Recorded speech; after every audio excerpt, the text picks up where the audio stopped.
Morning, everybody. I want to call to order the Historic Landmarks Advisory Commission meeting for December 9th, 2024. And we'll start with a roll call, left to right. Lansing Duncan, 3rd District. Rob Knight, 4th District. Richard Saloga, 2nd District. Keith Kaufman Gray, 1st District. Ronald Nye at large. Sheila Snow, 1st District. Howard Witosh, 5th District. Randy Malcolm, 5th District. Okay, we have a quorum. And I know Commissioner Steinwalks had emailed me. She was called for jury duty and she had to call in yesterday. So it looks like she had to go in. Okay. Public comment. This is the time that if we have any speakers that want to speak on anything that is not on today's agenda. We do have one person in the attendees column, so if anybody would like to make a comment on an item not on today's agenda, please raise your hand. Seeing none? Okay, no public comment today. Let's move on to the minutes. We are going to look at the minutes from October 14th, 2024. So the minutes that you see have been already looked over by Commissioner Lansing Duncan. And so, I want to thank him for all the work done on these minutes. And there still always will be some corrections. So, we can start with anyone that has anything on the minute for Mr. Chair? Yeah, I did notice one remaining thing, and it looks like this might have even been on the original agenda. If you look on the first page, when it talks about the minutes, it says the minutes of August 8th and October 14th were considered. Well, these are the minutes of October 14th. That couldn't be what was considered. In fact, it was the minutes of September 9th, August 8th and September 9th. Very good. Any other corrections or changes if commissioners would like minutes?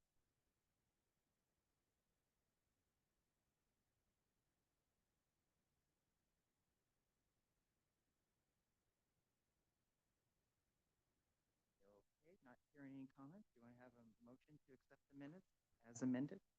Mr. Chair, I'd move that we adopt the minutes of October 14th, 2024 as amended. Second? I second, but I don't know if I can. I wasn't here in October. Yeah, you won't be. I will second. Okay. Move in a second. Any further discussion on the minutes? All in favor say aye. Accept the minutes. Any abstentions? I abstain. Abstain. I abstain. We have 3 abstentions. Okay, the minutes have been accepted. Thank you very much. Okay, moving right along, we'll move to the staff update. We do have one bit of staff update. Tomorrow, the Chafee residents, 2929 East Valley Road, will go for the appeal of the landmark designation as well as the consideration to landmark the site. And that'll be around 11:15 tomorrow at this room. Yes, it is in this room. Originally, Yes, this room. they were going to be in Santa Maria, but I don't know when they changed it. But when I got the agenda, it was like, oh, this is nice. It's local. So, of course, people live up north. It's not local. But, if you cannot attend, you want to make comments, you can always send a comment, to whoever your representative is. Okay. And that's the only staff update? That's the only staff update for right now. Okay. Thank you. Okay, we'll move on to item number 5. And this is the chair project discussion of the County Historic Landmarks Advisory Commission. Will discuss funding potential historic projects, supplemental letters, information received, and/or subcommittees that have been formed. The chair today had just a couple of things. I just want to do an update just so everyone's informed. It's definitely just an informational item. As you know, on October 14th, we heard 2 landmark items for work to be done on the landmarks. One was the San Ramon Chapel, a new roof, which had been for us in the September meeting, came back to us in October for approval. And then also was the work on the San Ynez Public Library. Last month, November, I got a information from uh, Mr. Martin about that there was a holdup in them doing work on the projects because they did not get notification about the approval that we did at our meeting. So Jonathan had to do letters to planning and development explaining that we did pass these, you know, with the, like the roof, there was a certain type of roof. He put all of that in the letter to planning and development so they could move forward. But I just want you to know, you know, in the past, I really don't know how this worked in the past, but I assume that we had a someone from planning development always at our meetings, and that would that person would relay to whoever that these projects were approved.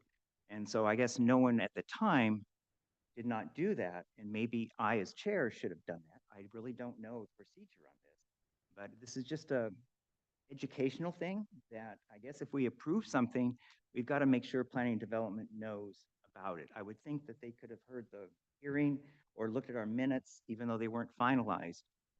But this still, I mean, the roof person, they need a new roof before the rainy season. Luckily, we haven't had rain, so I think they're okay. But I just want everyone to be aware of this. So if I'm not chair in the future, whoever's chair might have to look at that and let whoever needs to know.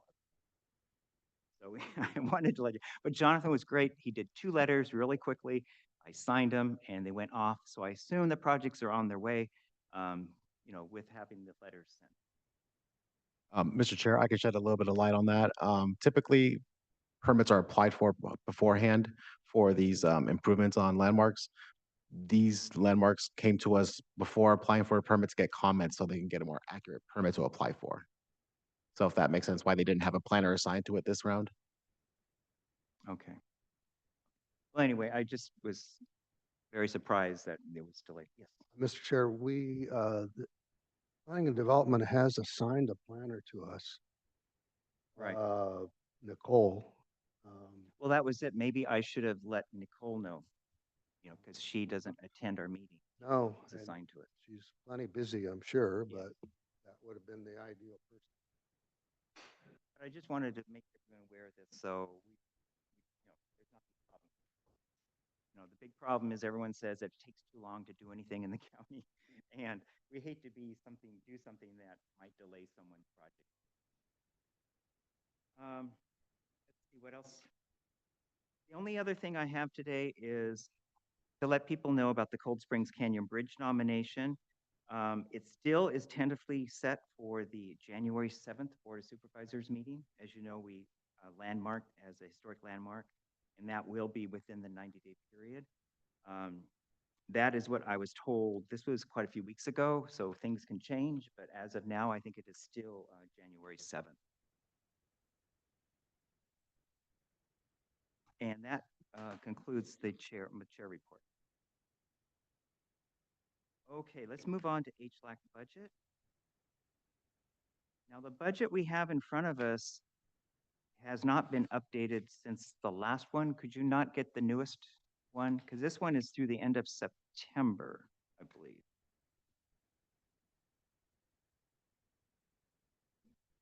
Okay, here it is on the screen.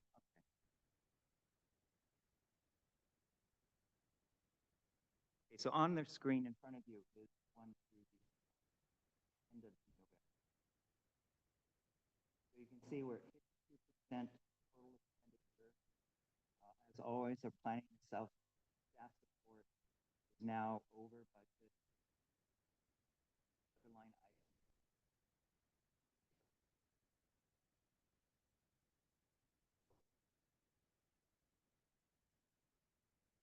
We're 50% through budget.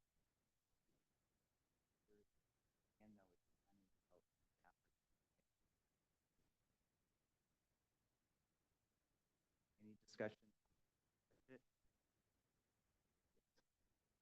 Maybe because I'm new, I'm still getting familiar with the process, but we talked about changing that. Does that have to wait until the next year? Yeah, and that's why we have, on our agenda today, we're going to have a discussion on the 2025, 2026 budget. And in fact, I'm going to briefly say how we got. Mr. Chair? Yes. Yeah, I see here that we still have a sizable amount in professional services. And we have maybe an invoice of 250 to look at perhaps today. But other than that, there are plenty of funds here if we wanted to have more nominations written. And I just say, we should just queue some things up right away and start spending those funds before they try and take money out of that for our, I mean, that is a great comment. We're going to discuss this more later, but what is happening is the cost to get between us to the Board of Supervisors, as we all know, is very high. And they're threatening to basically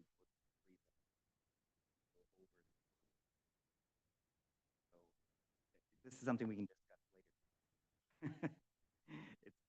I just want to be an update as far as looking at budget. The Arroyo Hondo Bridge, we'll get into it shortly, but Amber Long did the initial, at the October meeting, I mentioned we got a bill for $500 for Amber for the work on the nomination. Between October and now, we received some really good new information from Caltrans on the Arroyo Hondo Bridge. So I gave that, and it's in your packet. And I gave that to Amber, so she incorporated that into the nomination that you see today. So if you see there's a bill for $250, that is for that extra work that she did, which we weren't planning to, but it was so important to have that in there. And I had already authorized that payment because it is below the $1,000 that we authorized. And there probably will be an outstanding, or if she's at the hearing today, of a 125. She usually charges us 125 to be at the hearing. And but that would still put us under $1,000. So I just wanted you to be aware why we have these extra billings coming through. And welcome, Karen, Commissioner Steinwach. Yes. I didn't, in my bad ear, so I didn't get all of that about the budget. And if it's possible to transfer money not spent in one category to money overspent in another category.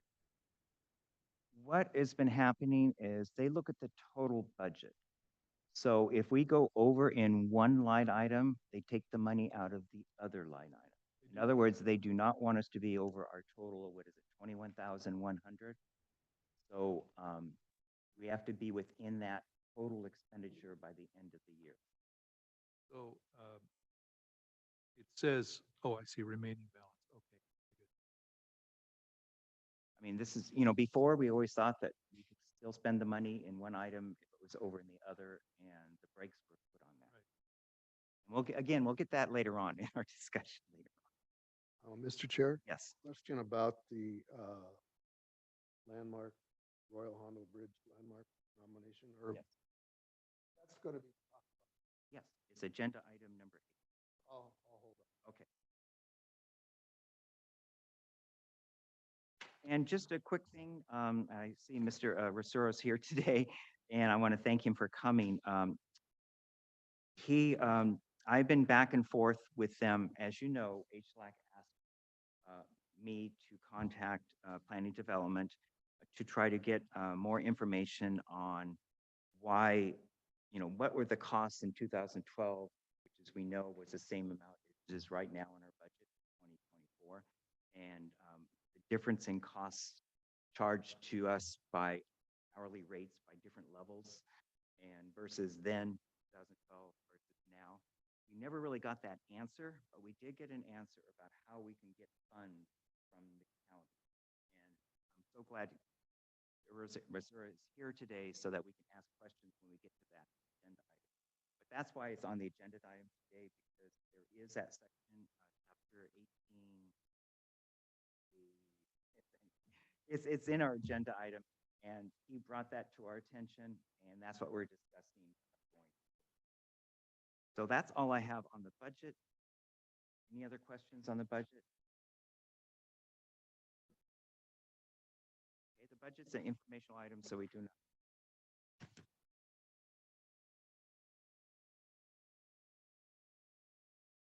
Okay, district reports. Individual commissioners may present brief reports that would be of interest to the public and/or commission as a whole. No official action will be taken in any district reports today.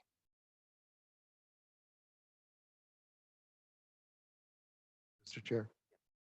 I can report that the Mission Canyon Stone Bridge has been repaired one more time. They were working on it over the weekend. The stonemasons were out there. It's that same spot that keeps getting hit about twice a year. So it looks good now. Anything else? No, It's your neighborhood. I get to hear it when it gets hit. It sounds up at my house, but maybe if they put a bollard in front of it, it would prevent that from happening over and over again, like they have at the corner of Foothill.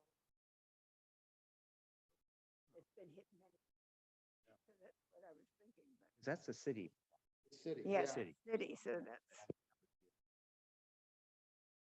Okay, doesn't look like we have any district reports. We're all in the holiday season here. Okay. Okay, well, let's move on then to our standard agenda. Okay, item number 8, designation of Arroyo Hondo Bridge 51-271 as a County of Santa Barbara Historic Landmark.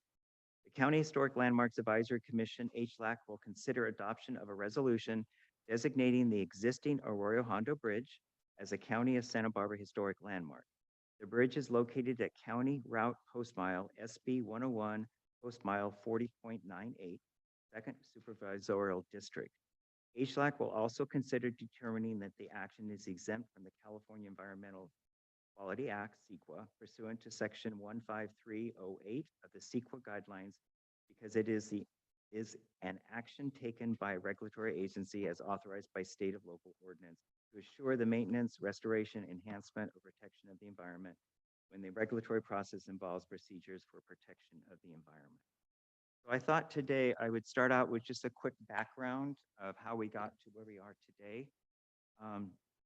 At our September 9th meeting, this is when we first discussed the Arroyo Hondo Bridge as a potential county landmark. At that time, we went through the whole history of the bridge, so I don't want to repeat everything we did September 9th. But the discussion was whether to initiate an application to investigate and potentially designate Arroyo Hondo Bridge as a county historic landmark. We voted to move forward on September 9th. And we also voted to hire Amber Long for do the work on the nomination for up to $1,000. October 7th, I received the draft nomination from Amber Long. October 14th, Krista Kia from Caltrans sent additional found documents, pictures about Arroyo Hondo Bridge, which is in your packet today. That was not in your packet back in September. It was a 1919 document, a 1920 biannual report, a 1950 freeways unit article, and there were some pictures, which unfortunately it was having some of those pictures I had a hard time getting to print out. I contacted Amber Long after I received that, and she made the changes to the original nomination as discussed in our budget. So she did some additional work to update the nomination she gave me on October 7th. On November 7th, I completed the peer review letter, which is in your packet. Let's see, mid-November. Yes, I had asked, draft, we don't always do this, but it's nice if we can have both the nomination and a resolution at the time of doing it. That helps us not having to come back for a second meeting. So I asked Commissioner Nye if he would like to work on a draft resolution, and he accepted, and I thank you very much, Commissioner Nye. And that was in mid-November after he came back from a long vacation. And so he worked on that, and then County Council got his draft resolution, and they worked on the revisions. So the one you see today has the revisions that they inputted. Let's see, back on November 14th, Caltrans has been amazing in this process. They actually prepared our legal description of the Arroyo Hondo Bridge for us, and that came from the state of California. So the legal description you see here was prepared by Caltrans. Unfortunately, by the time I got everything to Jonathan Martin to mail to them for the 20-day, there is a regulation, it has to be sent to the person or the owner of the property 20 days before the meeting. And unfortunately, the letter did not get out in time. So Caltrans came through again because we had missed it. And on November 22nd, Caltrans drafted a letter to waive the notice for this meeting. And I believe that is also in your. So they kind of went above and beyond for us to have this meeting today. So I appreciate them again. So that's kind of where we are today. So today we have the nomination in front of us, and we also have the resolution. It looks like the changes I was going to mention has already been changed. There was some, again, there was a little difference. The original nomination had post mile 240.98 was a mile post, and that was an extra 2 in front of the 40. And of course, in the resolution that went to Commissioner Nye at the 240.98 in the resolution. So all that was corrected, and we contacted Caltrans again to make sure we got the right post mile. And they agreed to the 40.98, and they also agreed that post mile is 2 words, and it should be post mile and not 1 word. So that is where we are today. So I'm not doing a presentation of this proposed nomination because we went through that all on September 9th. So now we're at a, first we'll start with any ex parte from commissioners about this project. Do we have any to mention? I was looking at it yesterday. I'm sorry? I looked by it yesterday. Drove by it. This is a landmark we can't easily miss if we're driving the coast. And the viewpoint is now open, correct? Yes, which is great. Yeah, when I went by to try to take pictures, it was still all under construction, so I couldn't really stop and take a look. Okay, so, okay. I have a question. Yes. I've got 2 copies of Amber's nomination, both dated October 7th. I'm wondering if one of these is the revised. The revised one will have new pictures on the back. They're kind of sepia colored. Those weren't in there? No, they were not in the original. So if you got the mail packet, that would be the revised one. Okay, and what else was there? Text was, how much text was revised? If any? It was a little on the description on how long the bridge is and the width of the deck, things like that. Technicals. At the top of my head, I can't remember exactly. But that one report from 1919 really gave a lot more information on the actual construction of the bridge. We did have a discussion, Amber and I, concerning the wording. There was some wording in there, not sure about when the bridge was quit being used. And so we didn't really put that in the report, but it's pretty much, when you look at that 1950 freeway report, it pretty much says that is when they did the 2 lanes north and south that covered the culvert, and that's when they quit using the bridge. Pretty much what we can see, but we did not put that in there because it wasn't quite, we don't know for sure. The whole idea is, another thing that's not in here is what has been changed to the bridge since construction. And that was a bit, we could not find any information that has been changed.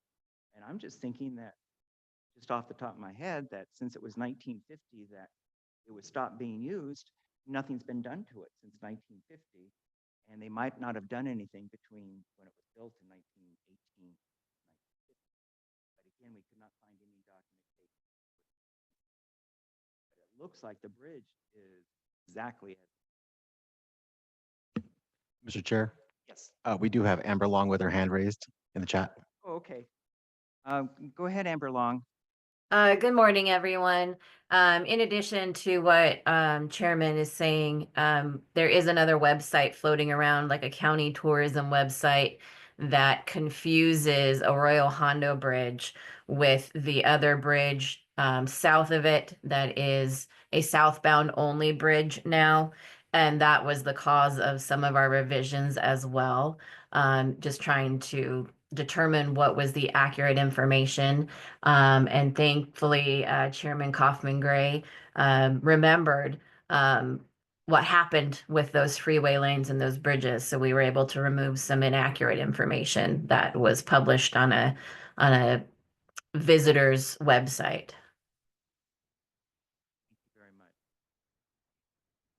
Mr. Chair, I can see now that under 9, it speaks to physical alterations. It says it was bypassed in 1980 and has no recognizable alterations.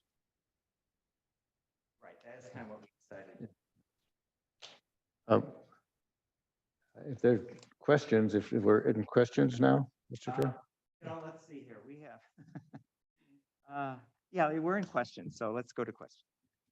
Okay, since this is going to be my last opportunity to give you any pearls of wisdom regarding our process, I'm going to go through this nomination and point out things that we might do differently. And you may or may not wish Ms. Long to do that now on this one. I mean, there's no question this is clearly a landmark. We've already decided it's worthy going forward. But in terms of providing all the information accurately, these are some thoughts I have. One thing, because of the fact this is a sort of anomalous, I thought it might be helpful here to have information under either 1 or perhaps 3, where it says name of property, to actually put Caltrans's bridge number, because that's the way they talk about it. And then if we actually look at the illegal description they've given us, it's the bridge and the bridge alone. There's no APN. So that may be something you can do that's informative there. And one thing I'm wondering about too is, although we say there's no alterations, something has changed, and that's the setting. And so I'm wondering if there needs to be any discussion here about integrity. I mean, in terms of physical integrity of the bridge itself, it's there, but it's no longer connected in the transportation link. And to me, that warrants some sort of discussion about, does it still have the ability to get across what it was supposed to do? These may be things that we should be making in comments, but I'm also putting them out there as questions, because potentially Ms. Long might want to address them too. And then I'm really wondering about 10, description of current setting. One of the things that happens here is there appears to be some confusion about the points of the compass. We get caught up in the southbound and northbound. We, as residents, should know the transverse range creates the Gaviota Coast as an east-west situation. And so we should stick to points of the compass.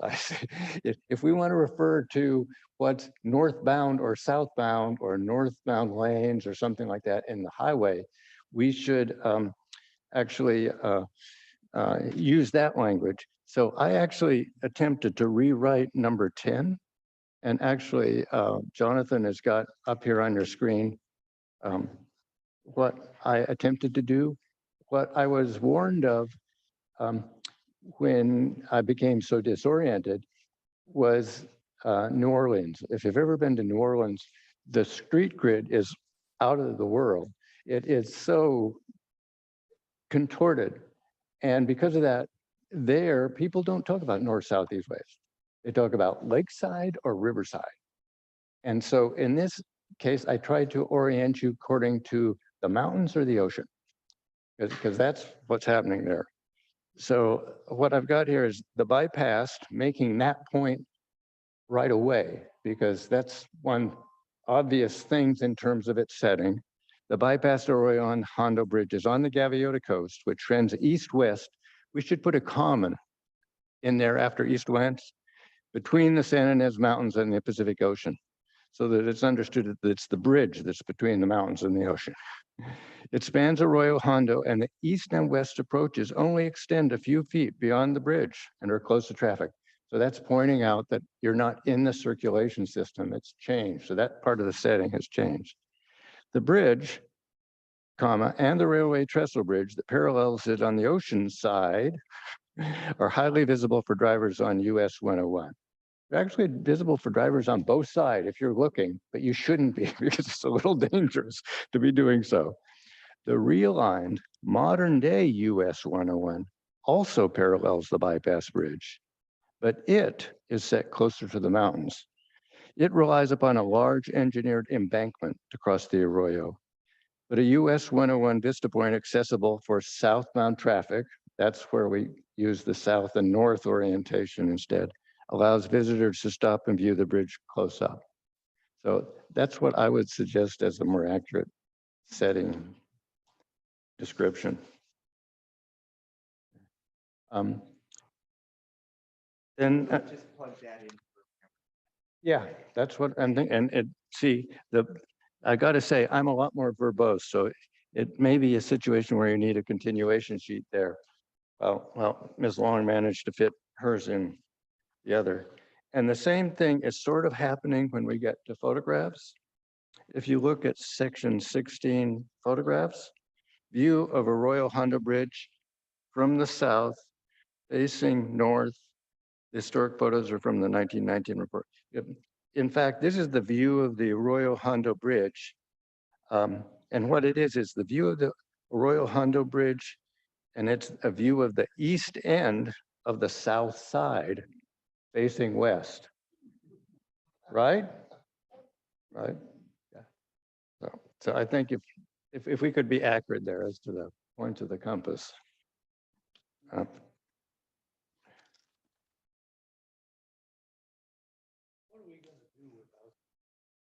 No. Read carefully, I would say.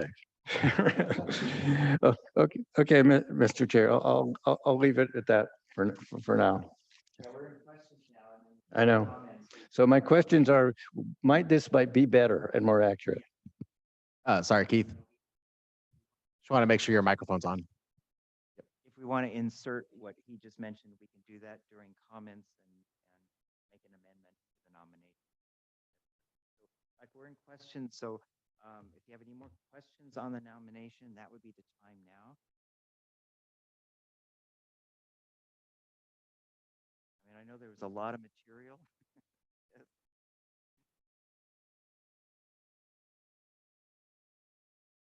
And I want to thank you, Jonathan, for giving us a revised resolution today. That's really nice. Yes. Go ahead. Yeah. It seemed to me that when we did the Cold Spring Canyon Bridge, we had to change some of the language that was in our typical resolution because it was owned by the state of California. And basically we had to say, well, they'll come to us and we'll tell them what we think if they want to change something. But it didn't say that they couldn't do anything without getting our approval. We revised that. And so I'm wondering if, once again, that's going to be necessary. I think we kept that in. Yeah. Look, let me see where we have it. I think 2C.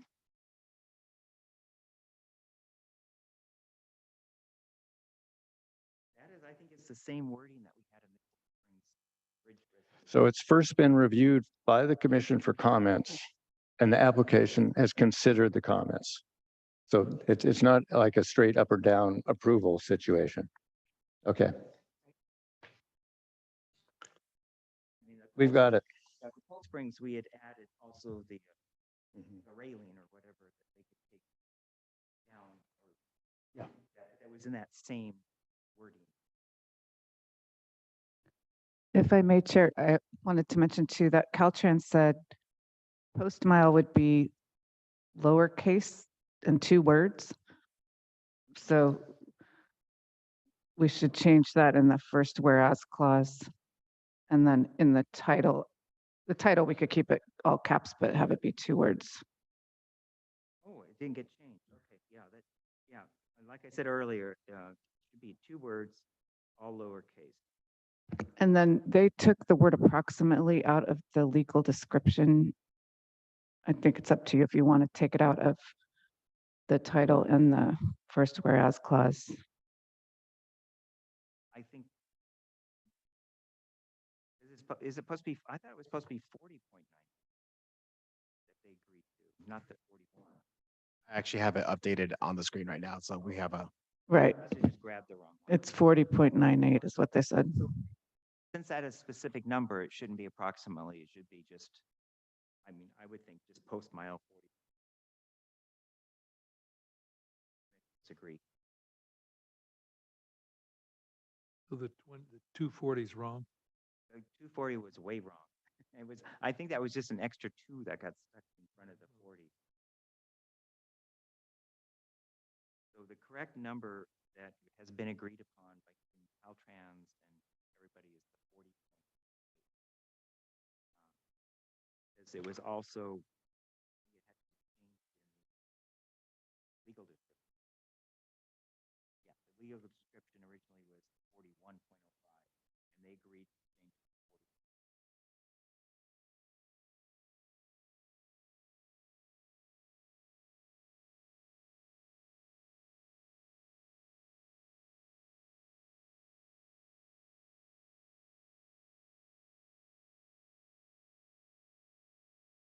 There was 2 versions. I don't think anyone saw the first version of the legal description because we changed it before. So, but make sure there's the Y after the number. That was, Caltrans forgot the Y on the bridge number, and they sent us a brand new legal, all new signature. That one.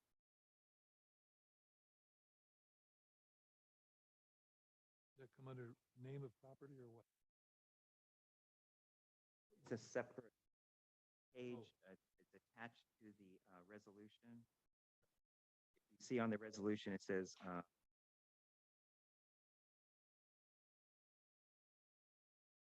Exhibit A.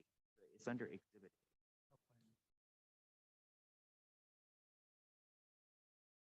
A. Anyway, we just want to make sure all the documents have the same number, 40.9. not capital. Are we still on questions? I want to make sure I'm good straight here. Oh, maybe we should move to public comments, and then we can go into commissioner comments.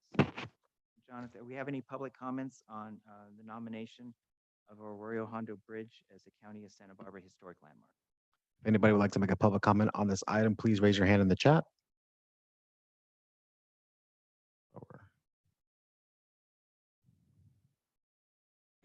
Seeing none.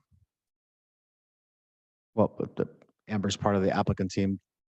Would you like me to give her a minute to talk? Yeah, that's right. I mean, let's go ahead and have her. She has something to say. Go ahead. This would be a good. Thank you. I do appreciate the commissioner's comments on the application and the description.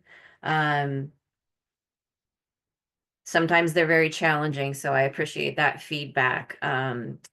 Otherwise, my only comments on this process would be that given the constraints of, time and budget, perhaps there's a better middle ground we could come to in terms of how much time I may spend on it against your budget and the time you spend reviewing it. This particular nomination, this one separately on its own, was challenging because it was really hard to find information until at the end when Caltrans sent us that information. So some budget was spent on trying to find information that we couldn't find. So that's my only comment, just to provide some more background on this particular one. And I am always open to the comments and suggestions. I take notes when they're given to me. So those are my only comments, not specifically on this landmark, but just on this process. Thank you very much. Okay, well, let's move to commissioner comments. Commissioner Nye? Well, I appreciate Amber Long's comments and along those lines, we have chosen the particular historical structures that we have because they already had, to some extent, a history and an evaluation done on them. So we thought we could have Amber basically pull together information already generated, as opposed to going out into the field and doing a lot of digging on her own. Her budget is based on essentially having that part of the work already done. So there on that, the Caltrans report that she was able to use, it was very helpful and got us all this distance as far as having the facts. So anyway, just the context.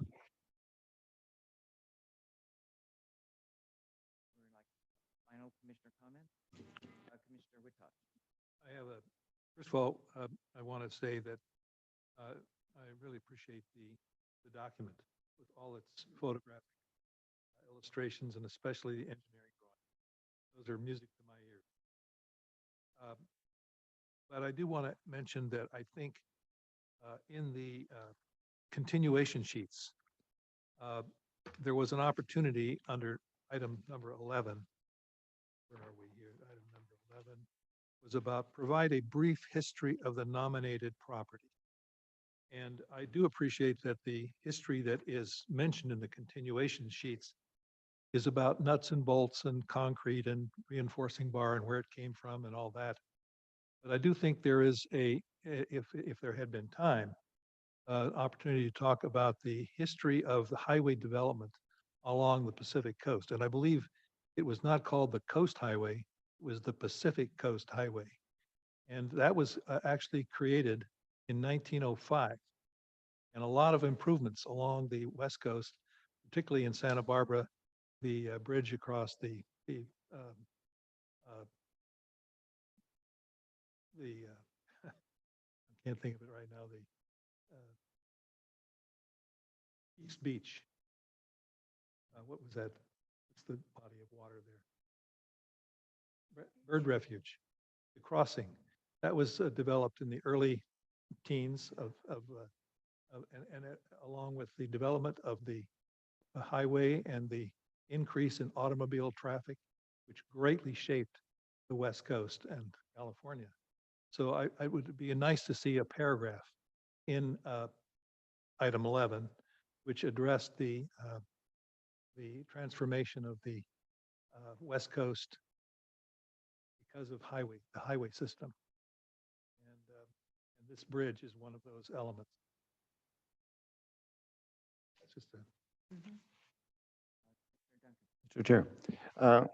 Yes, once again, I'm just thrilled that the commission has before it such an obvious step in terms of designating this bridge as a historical landmark. And I really do appreciate the additional information that we're shown regarding the construction of the bridge. If I can point out to commissioners some of the incredible scaffolding and formwork that was done in order to create this. And it is described in some of these articles about how that was very difficult to do at the time of the First World War because labor was short and you had to pay somebody a certain amount to get up this high in the air and work this remotely and in a dangerous position too. But you needed somebody who knew what they were doing, obviously. But what I'd point out is if we compare this to the Cold Spring Canyon Bridge, this is why the Cold Spring Canyon Bridge is welded steel. And to compare these two bridges shows you, how far things had come in terms of the engineering, but this was clearly cutting edge at the time. At the same time, it's incredibly stylish. The architectural classical revival elements, mimicking an aqueduct are amazing. Later on, they drop those Doric capitals. You just don't need those. But if you take the Doric capitals out, you've got real 1940s architecture here that's actually being built considerably sooner in Santa Barbara County. So it really is amazing. I want to thank Caltrans and Ms. Long for incorporating that additional information into our designation, the nomination, and the designation. And what I do hope is that now that we recognize this, is that Caltrans puts in some sort of effort into maintaining this bridge. Because we're in an amazing situation in terms of integrity in that this hasn't been changed. Think of what other structure we have that's more than 100 years old that hasn't been changed. I think that you'd be really hard pressed to figure out another landmark that hasn't had a single change in 100 years. But this was really good construction work with design and money. If you look at the process as it's described, the county itself had to commit to this. And this is why we had a state agency overlooking it to make sure that the designs were good that the counties were going to build. Otherwise, you're going to have to tear it down tomorrow because it's already been outdated or it's no longer adequate. So it's a great example of what society can do. It may sit there by itself now, and people may say it's not functional, but it is in terms of a monument to the development of our community. And so please, Caltrans, continue to maintain this to remind us what we can do. Thank you.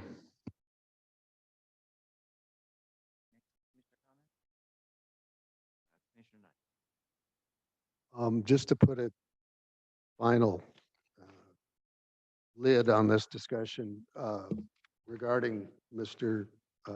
Witosh's comments, which I agree with. On page 2 of the nomination, under letter H, there's a criteria for reflecting the geographic patterns, including of different eras, settlement and growth, particularly transportation.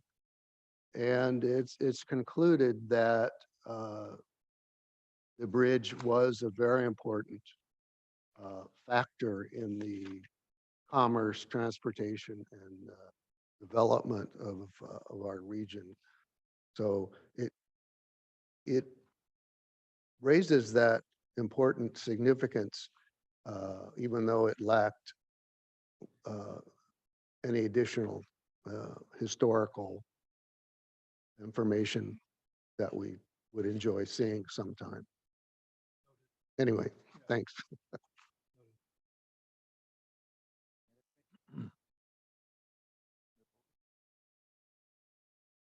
I just want to say, first of all, thank all the commissioners for your input on this. I think it's a wonderful nomination. I would like to hope that we can insert Commissioner Duncan's number 10, what he brought today that we showed on the screen. I'd like, when we do a motion to approve this county historic landmark, to add that as an amendment, put it in place.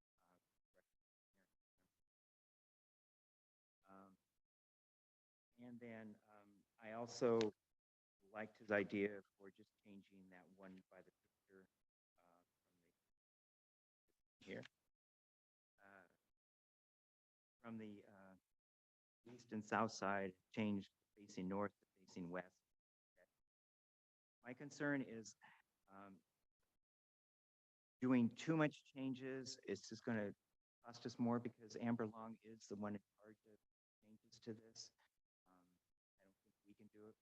It's kind of her nomination. So, I think if we keep the changes simple, we can afford as far as, Howard, Commissioner Wittosh has a great point about the history. But I think like, Commissioner, Nye said, it is in resolution, it's a smaller amount. One of our problems have been in the past is we'll come with nominations that are like a book. And I think we sometimes have to kind of narrow them down. We could add everything. I mean, there'd be so much we could add to this nomination. But I think it's very concise and it is what we need to have put it on our website if we do approve this in addition to the resolution. So I approve this nomination. Of course, I'm not even going into why it should be a historic landmark. I think it's so obvious. It's a wonderful bridge. And I think we're so fortunate that the land around it is preserved and there's now a turnout that's there. So the whole area is sort of like a little historic mini district. No, it's not a district. I mean, the land is being preserved around it and there's access to this bridge for the public on the southbound side. It's just a win-win for everybody. And at the very end, I just want to thank Caltrans for working with us. They have bent over backwards. Every time I've asked for something within a day, 2 days, get the answer for it. And we wouldn't be here today if it wasn't Caltrans approving this company. Because we always try to make sure that we have the landowners. So I guess we're at the time to move for a motion to go ahead and nominate Arroyo Hondo Bridge as the County of Santa Barbara. Mr. Chair, I'd be very glad to do that. Okay. So I would move that the County Historic Landmarks Advisory Commission designate the Arroyo Hondo Bridge number 51-2711 as a County of Santa Barbara historic landmark and adopt the resolution that makes that designation, noting that the resolution needs to refer to Post Mile 40.98. And the documents in the nomination should also refer to 40.98 and ask that the nomination be revised so that the description number 10 speaks to the compass points as described, and similarly the title for the photograph of the bridge, the modern day one, referred to the east end of the south side facing west, and determine that the process is exempt from SECA. I think I've got it all. Yeah. CEQA, that's what I said. I think you got it all, except you said 2711, I think. So it's number 51-27L. I'll second. Yes. Okay, we have a And- motion, we have a second, so we're for further discussion on the motion. And we add something to the effect that we will retain Amber Long to make these minor corrections in the application form. I mean, I assume we're talking about an hour's work here.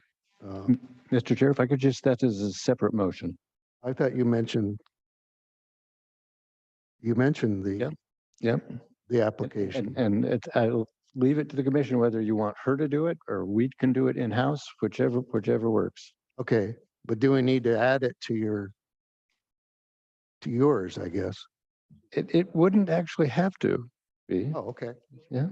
Sure, I have a question about the nomination. So this is a county historic landmark, but the bridge is owned by the state of California. So in our county, we have a provision that says if you are the owner of a historic landmark, you have to take care of it, maintain it. Does that requirement in the county ordinance apply to the state? That is something county council looked into, and that's why we put the maintenance in this resolution. Because there is some new state laws that about what county can or cannot do to help the state. I guess that's the easiest way to say it. And so, we have worked with Caltrans. We've gotten their, approval. Um, The only reason that it's of concern to me is that if this were an actively used bridge, there would be no question that they would maintain it. But this is a inactive bridge, and it's just sitting there, and I don't even know whether pedestrians can cross the bridge. So there is a reason to maintain it for safety. Just, is it to look at or to actually walk across? And then there's a question of equestrians and a question of bicycles and small vehicles and so forth. I mean, that's a very good question. I would think that since they own this bridge, if they didn't want people it to be preserved, they would have let us know. So I would think that they're liable for that bridge. So I'm sure they're going to want to maintain it to make it feel safe, Right. and they would probably let us know down the road if they decide it's not safe anymore, that we need to do something. It's not going to change my second to the motion, but I'm concerned that where the state agencies and governmental agencies have responsibility, rather than take the risk, they just say, sorry, you can't go on to into this place. Bar access. And that would be unfortunate. So we have a motion. Any more discussion? But thank you. That is it. I guess we could just go to a vote for the nomination as amended. And let's just do a vote from my left to right. Aye. Aye. Aye. Aye.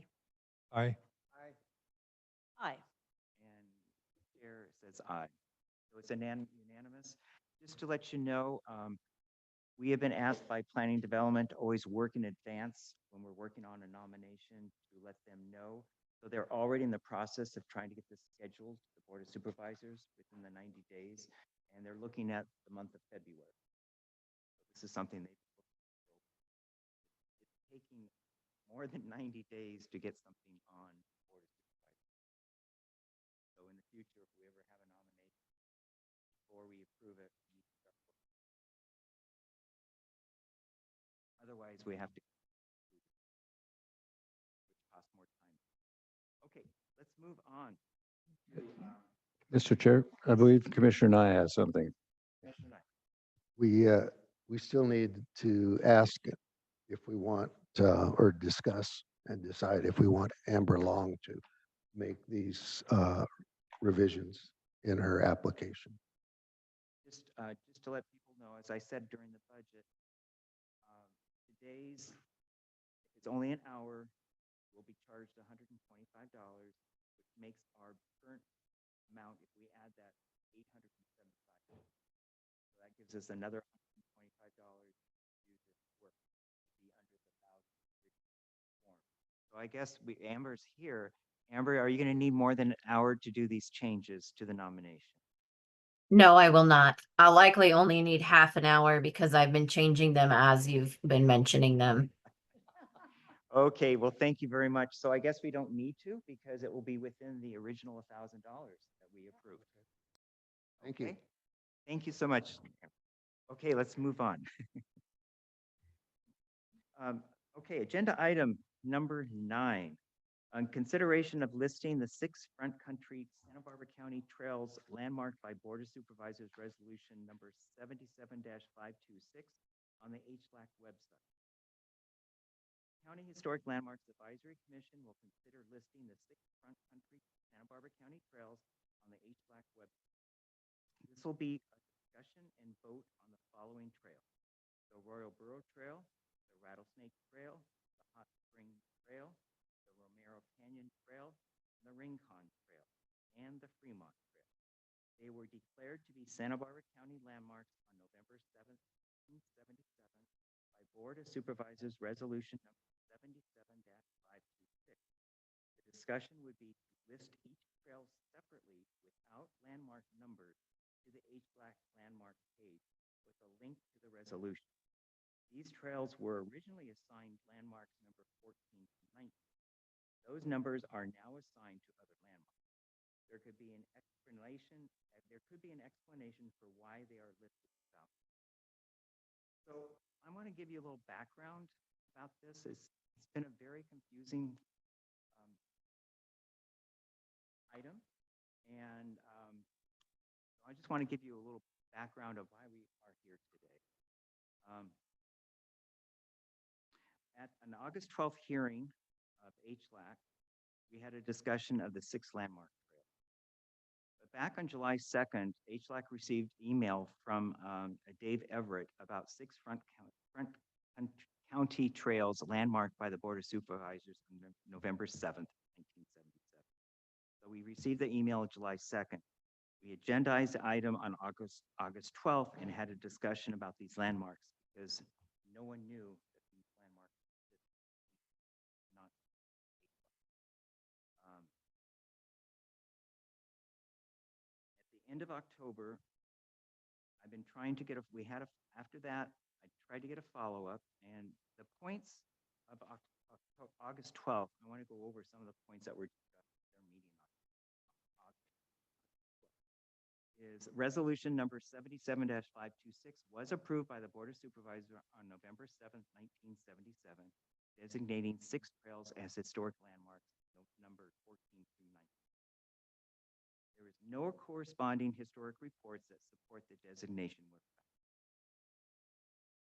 It was confirmed that resolution number 77-526 was recorded after being passed and adopted by the Board of Supervisors on November 7th, 1977. Our historic landmarks website does not list these landmarks. Obvious. The clerk of the board staff could not find any documentation that the 6 designations were rescinded. Current historic landmark number 14 on the HLAC website is the Sexton House. This landmark was adopted on January 3rd, 1978. It is less than 2 months after the resolution was passed. The 6 trails are not listed as California State Historic. So that was pretty much kind of what was discussed at the meeting. We saw the minutes from historic landmarks before the resolution was passed by the Board of Supervisors, showing that they wanted it to go to landmarks Board of Supervisors. They passed the resolution. So I've been kind of working with Veronica King, was involved with this because there's a project on one of the trails that she's a planner to, and I've been kind of working with her to find out if there was any more information. And basically, it's been no new information at our meeting or not. So I brought it to attention that we need to decide to do something. People are wondering what's going on. We have a resolution that says we have landmarks. I talked to County Council, and County Council suggested listing trails as landmarks on HLAC website and include a link to the existing landmark resolution. There does not have to be landmark numbers included on the list. So that's something County Council has mentioned, that we don't have to have numbers. That's something. And then the linked resolution could include a cover note explaining the situation of overlapping numbers. So this is from County Council on, the easiest thing would be just go ahead. They haven't been rescinded. Let's put them on our website so people know that we have these landmarks. There was other questions that I had asked questions about. Could we send a letter to the Board of Supervisors asking for new landmark numbers? County Council said, well, first of all, it costs money to do things before the Board of Supervisors. So where would the money come from to deal with that question? And if it does go to the Board of Supervisors, they have the choice to not add numbers, add the numbers, or they could rescind all the landmarks altogether. I mean, that's the prerogative of the Board of Supervisors. They could decide, well, let's just not have them be landmarks. So that would be some of the pitfalls of trying to go to the Board of Supervisors. So I decided to bring this up today as an agenda item for discussion. And I think the easiest way is what county council said, is just put them on our website, their landmark. And leave it at that. And so that is my background. Before I get to questions, we'll get into questions, but let's do any ex parte first before I get going forward. Anybody, conversations about the trails with anybody? Okay. So let's go to questions. So we'll go now to Commissioner Malcolm. Okay, I understand we assign numbers as according to when the Board of Supervisors adopts them as landmarks. However, is it a Board of Supervisors thing that they assign a number, or is it just as a matter of chronologically, this is when it happens? Like we assign the number, or the number is just assigned because it's next? I'm asking, does the Board of Supervisors have to approve the assigning of a number? That's a county council question. In this case, I think they would, because they specifically assigned the numbers in the resolution that they adopted. And I also wanted to clarify one thing. I did talk to the planner who was working on this, on the statement that the document was recorded. I asked if she means it was recorded at the county recorder's office, and she said, no, but there's a stamp on the resolution that says it was filed with the clerk recorder. So there's a distinction there. I'm sorry. I Miss- doubt it was actually recorded in the county recorder's records It was just, the document was stamped. as filed. I think that at the time,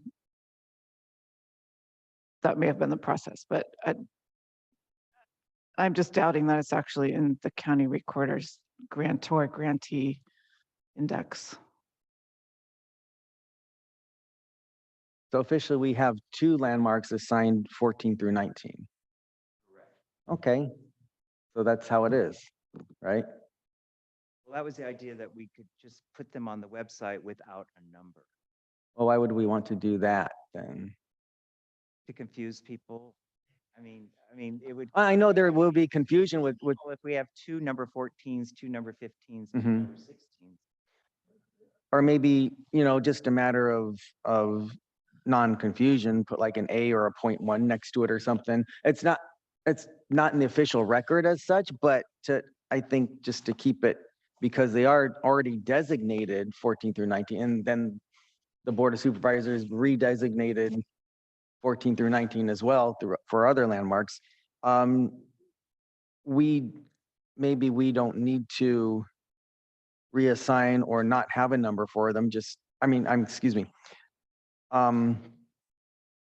We don't need to go by the official Board of Supervisors record per se for our website, just because it's nice to know how many landmarks we have and have them all numbered, but if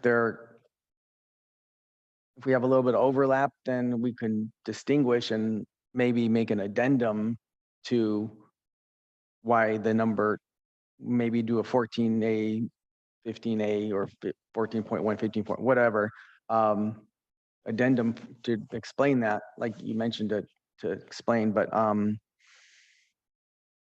yeah, okay, so the Board of Supervisors has to officially assign a number, then they already did that. I would not like these landmarks unnumbered. Maybe just keep them as they are with an explanation. Well, we could do, it's up to county council mentioned that we'd list them without numbers with an explanation why the resolution says they have numbers. But we could list them with numbers with an explanation why there's two number 19s or two 14s. Yeah, because I think it's, Either way probably could be done. A county council, what is your input on that? I suppose you could do it either way, but I was envisioning on your website, you'd have the name of the bridge, or you could have all of them named, and then a link to the resolution. So you could see the number if you look at the resolution, but I don't think you necessarily have to have a number next to the listing. It might help, Jonathan, if you're able to pull up the website so they could envision what it looks like already. The website? Thank you. Could we reassign them new numbers, each one, all 5 of them, like subsequent, and you could put in that they were previously designated, but because of, an error that was not timely, I mean, I would kind have of, to go to Board of Supervisors. so final. it still would, to give them a number. And stuff. That's their, 5 different. they would have to rescind the old numbers. So then maybe it'd be. And that would be a board. Supervisor. And like I said, it's, okay, we have in front of our screen here how it's linked, how they're listed. As you can see, it has the number and it's a link. So you link on any one of those landmarks, it will go with the information about the landmark. So the idea, Jonathan, you want to scroll down to the bottom? See how up to date we are? Okay, yeah, so we have so after the idea was after you just list them without a number. What's wrong? Well, it has to go to the Board of Supervisors. You want to avoid that? Making new numbers, yeah, unless you want to have a new number 14. I mean, if you want to have 2 number 14s, 2 number No, 15s, yeah. I think it would be very confusing. I do think to have no listing is also misinformation. I think they should have unique numbers. I don't know why we cannot start the numbering like 55, 6, 7, 8, 9, whatever. Ask the Board of Supervisors to make the administrative change. This is not about history. This is just about bookkeeping. I mean, housekeeping. This numbering. County Council, you want to explain to me how you explained in the email about what it can open up by doing that? And first of all, just the cost of doing this. I mean, we've so involved in an hourly planning and development staff time. We're looking at like a $5,000 cost, what it Is that what costs. it would be? To anything we do to the Board of Supervisors, is averaging about $5,000 in cost. Yes. But without the cost, so just That the, is that what, is inhibiting yeah, information. what can happen? What are the, if we brought something to Board of Supervisors, what were there's different things they could do besides what we think they would. I thought the easiest was just to put it up on the website, but if you wanted to go to the board, you could. I don't know if planning would be willing to take the item to the board. They haven't committed to do that. And then the board could decide not to renumber, or they could decide they don't want these trails to be landmarks. So there's some downsides, I think. Do they charge by the number of resolutions or the? It's hourly staff time, all of that gets rolled up into costs. And we'll get to that later when we do budget discussion. And then we also have the issue that most of these have, a historical report on them. And it would be helpful for each of these trails to have, more detail.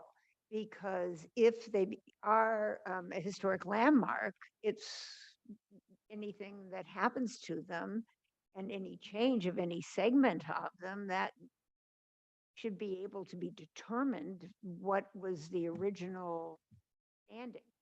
And that's why I'm saying I don't know whether they should have individual numbers and something about each one and where the entrance is, just somewhat about the history, because some of these have, they don't have, but some of these are very old, like Arroyo Burro was originally an Indian trail. I mean, there's stuff that should be in there because people have to maintain who's going to maintain, who's going to. Back in oversee. 1977, there was really no requirement, there still is no requirement for historic or county landmark or place of merit. It's kind of what we have over the years have decided that is needed. And so when this was done in 1977, they approval, they had public approval, and they got the Board of Supervisors approval. There was no record of exactly where these trails are, or mile, or GPS location. So to me, if that's another thing, we could be opening up a can of worms down the road. If you look at the early landmarks, like the one we just did, number 1, it's just a brief little description about it. There was really no historic report for that, like landmark number 1 or 2, early, and this was number 14. So back then there wasn't that. Well, and something on the last landmark on the bridge, it was one of the questions I do believe Mr. Wittosh made. It was about that the owner of, I would say, segments of the trail, whether it's county, city, Forest Service, you're dealing with 3 public agencies, but you also have easements across people, properties, and most of them have become recorded when it's on but you had said that it behooves the owners to maintain these. So that, I mean, I'm just trying to get this defined so these landmarks can be protected, and it behooves us to give something about it, This is a good point. clarify. This is a good point. I think it's a very good point. I think today we were just trying to let people be aware that we have these landmarks. And right now, no one knows that these are landmarks. And just getting them up on our website lets people be aware. We could always down the road revisit it, but I'm always afraid with what county council mentions is Board of Supervisors could decide we don't need those anymore. Let's just don't number them and we can rescind. Commissioner Steinway. You bring questions now, because we have to go to public comment too. Well, my question is 014 the same as 14? Sorry, Is 014 the same as 14? So if you just put a 0 in front of 14, 15, 16, there you go. but again, is that something the Board of Supervisors has to approve? Or is this something we can?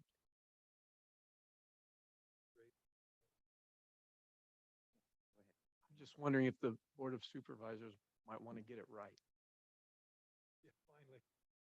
I mean, it's kind of an embarrassment, right, that we're in this pickle. I don't know. It's Mr. a Chair. question I have. The other approach, I mean, I like the 014 approach, would be to go to landmark number 55 dash 1, 2, 3, 4, or 55 dash A, B, C, D, E, F, something like that, so that. Well, that so would imply that they're all under one landmark and they're all separate landmarks. Yeah. So they would have to be numbered separately because that's how they were nominated. Because of the ownership, also that would be another. Would you have to notice, fire, I mean, you'd have to start all over again, or would we just, we really want to get this right. Well, that's, I think that we're opening up a lot of, yes, go ahead. If the public is there, Comment. We need to, right. threshold things we can agree on. Leave other things to a subcommittee to develop and come back with recommendations. Okay. I do have, Stop questions from commissioners now, and let's move on to public comment. I do have one speaker slip. Mr. Chair, Otis Gleff. I didn't say that last name wrong.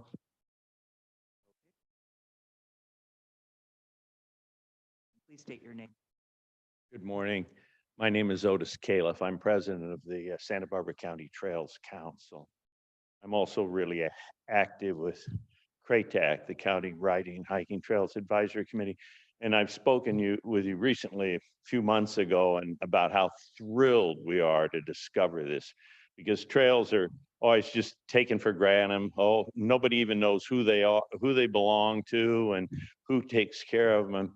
And and they've been a really integral part of the development of Santa Barbara, especially the recreational part. I remember reading once Thompson talking about the Potter Hotel, and they were back around 1900, they were promoting the number of miles of horse trails they had. So we're real excited about this, but we also feel that this is very, very important, and we don't want to get it dropped. The issue dropped again. Say if it costs $5,000, you know, it's almost that I would personally pay to get numbers for these. And except because somebody goofed up 50 years ago, county council, P&D or somebody, why should I have to pay $5,000? So Trails Council sent you a letter, it's in your packet, and the last paragraph suggests some possibility for numeration, and you know, I don't understand it, and that it would have to go before the board. But I hope you would look at it.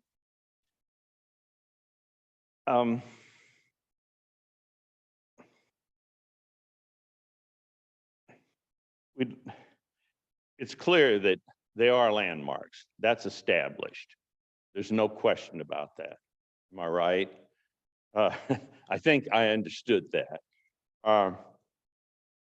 As part of discussion about this, you should make clear that any projects that alter the character of a segment of one of these trails should be subject to a cultural resource report prepared by a qualified expert to assess whether such development would cause significant impacts to cultural resources by altering key character defining features of the affected trail segment.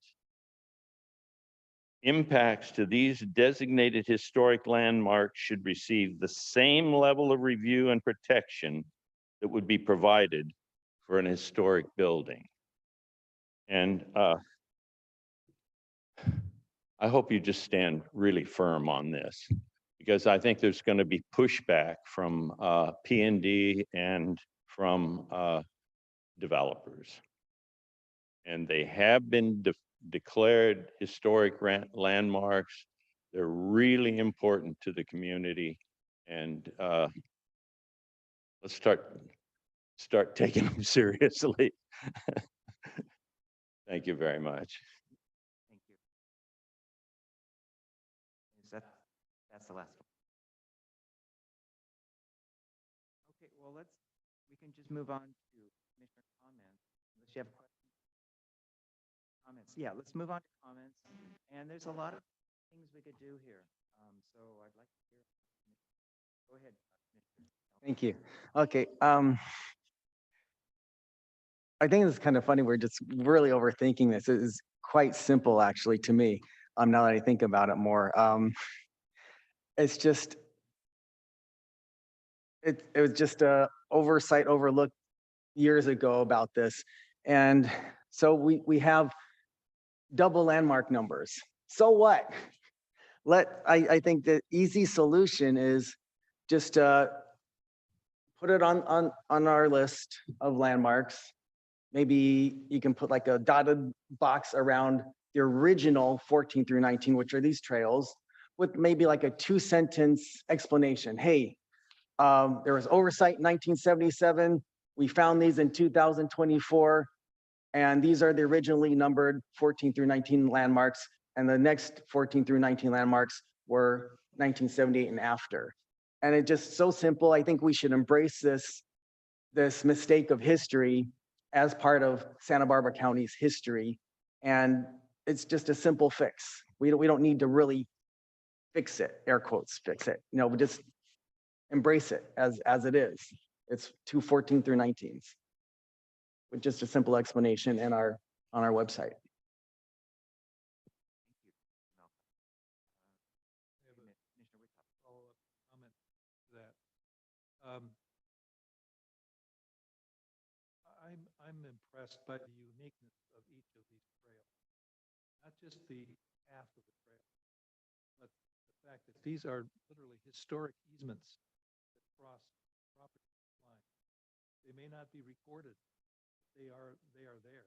They're like the sales in the city. And because of their uniqueness, I don't think you can have a blanket double listing and double digits.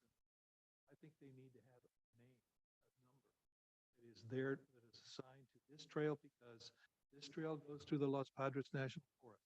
This trail goes across 3 private properties. This trail goes across the county. This trail goes across the city.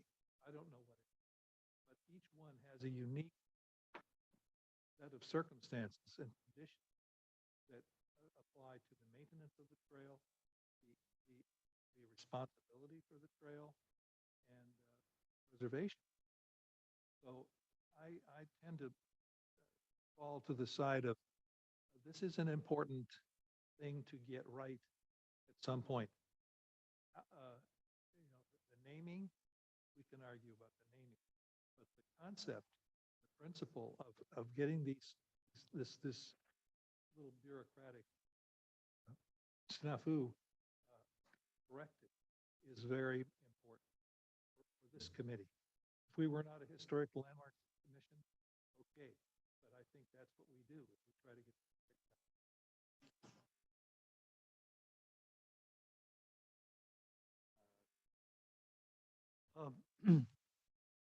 Can we, I like the idea of throwing this back to the powers that be and say, you guys messed up back in 1977. What are you going to do about it? May I? Here? Or no, ma'am? Okay, go ahead, Commissioner Stone. At the August meeting, I brought up some points, and it was like regarding when the environmental laws came into NEPA, in the governmental level, CEQA in California, and they were all a product of the 70s. And at that time, there weren't computers, so a lot of this didn't have a public site like we have now. And also, if you think about it, the resolution was prior to the new year, and there could have been new supervisors. I don't know the history of all this, that they may not have had the board memory of that they had just designated. This was all brand new. And so, I do agree with Mr. Witosh that we do need to get it correct. And I just worry about the supervisors being embarrassed by it, but I don't think so. It was just, it was a product of the times, and it needs, a historic correction. And it's our job as landmarks to correct this. But I think it is important to do it correctly and to really to address this in a way that, because these trails are important. I mean, just thinking about, look at the Romero Canyon Trail, that has a very big history about Native Americans going over to the valley. Then you have Rattlesnake Trail. That was, the ox cart for Schofield, Mr. Schofield. And there's the old well up there. I mean, there are resources on these trails. Hot Springs have the old Hot Springs, the foundations are up there. It's important for us to kind of give a little history to each one of Fremont. It may not have been Fremont on it, but I do think it was. But he did. He came over the mountains there, and he lost all the horses. Each one of these should be, really thought out and taken care of, and everything should be done correctly. And I don't know how to do it. Get the narrative right. And I also don't know, there are a lot of trails groups besides Trails Council. There's Montecito Trails Foundation, which I have to say I'm a board member for 35, 38 years. And they have good funding.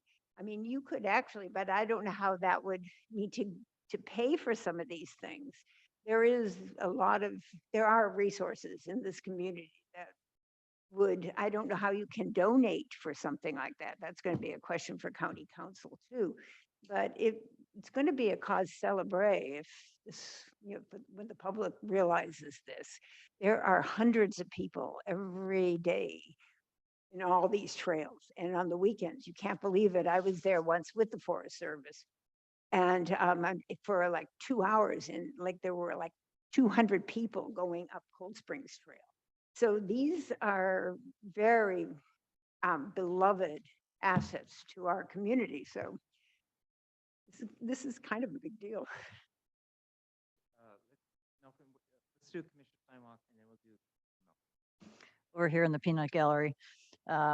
First of all, I think it's really important that we consider natural resources as important as bridges and buildings. I agree. And I think, especially given a lot of the controversy with the Hot Springs Trail going forward, and this is a really good thing for this to be brought to the forefront right now. Right, why don't we, here's a suggestion, I'm not sure if that goes into comments or whatever, but why don't we just put it on the website right now and then figure out how to number it? At least it's on the public purview as being a landmarked trail. Commissioner Malcolm. Okay, I'm sorry, I need to clarify something for myself. These landmarks are not in danger of being delisted, are they? We just found them, they are landmarks. So I don't understand why we're talking about to set the record straight. They are what they are. There's no danger of them being delisted. The only thing is numbering, the way we cut. And I don't think, like I said, my suggestion, I don't think is wrong. It's not going to negate nor diminish the importance of these landmarks. They just may call to attention. So if somebody's looking over a list, say, hey, what's this going on? 14 through 19 is listed twice. Let's look into it. It may call to attention and give it a higher standing if somebody's looking at it. I don't know. It just, we're overthinking this too much. They're just the numbering system. The history is that they were forgotten. Now we've remembered them. And there's 2 14 through 19s. Let's just embrace it and move on with an explanation. I don't see it, the big problem. There's nothing to diminish these landmarks by keeping them in the order that then the historic integrity of it is, hey, these were done first, then there is another 14 through 19. Just keep it as it is with an explanation. Thank you, Mr. Chair. Since I really like to hike, and once upon a time I used to ride, I really do appreciate trails. And I want to say one thing about living in Britain when I was a small boy, was there were National Trust trails everywhere. You could go everywhere because the assumption was that everybody was first a pedestrian, not that everybody was first a driver of a car. The basic assumption is you first were a pedestrian. And that often meant you were going to walk alongside hedgerows on the edge of a field and cross a stile in order to keep the livestock in. But you could get from A to B without going a long circuitous way around. Often it was the most direct way because people had been doing it for so many years. It was a prescriptive easement, essentially, before the National Trust ever officially, legally described it as one. So I do feel we do need to protect these trails, and I just think we ought to do the bottom line. You know, we can come to it later in terms of what other things we do. But to begin with, I would simply take the section from our agenda here, and it says the Arroyo Burro Trail, the Rattlesnake Trail, the Hot Spring Trail, the Romero Canyon Trail, the Rincon Trail, and the Fremont Trail were declared to be Santa Barbara County landmarks on November 7th, 1977 by the Board of Supervisors Resolution number 77-526. I think we simply should list these 6 trails. They're going to, if we want to put them at the top instead of our, at the bottom of this list of, now we have a whole lot, having added another one to it. I wouldn't worry about numbers for now. That just is a whole nother discussion. The fact that they had numbers originally obviously thought that they were important. The Board of Supervisors thought they were, but now we shouldn't subtract or complicate their status by attempting to give them some number that wasn't what was given them originally. We can't give them the numbers 14 through 19. Those are out there. They're on the plaques that are out there. We can't take that back. So I would just put up them on our website and this statement here and a link to the resolution. And then when people link to the resolution, they can see, oh, that once upon a time, these did have numbers. And the reason why I lay it out there is this is the most basic thing we can do. This is the simplest thing to do. We can all agree on that, and that's fact. We're not going beyond a statement of fact.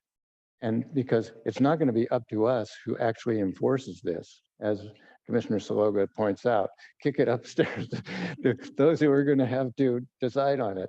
Yeah, well, why don't we just stick to the statement of fact, and then the Board of Supervisors can, and Planning and Development is going to see how they deal with it, because it is going to be complex. There's no doubt about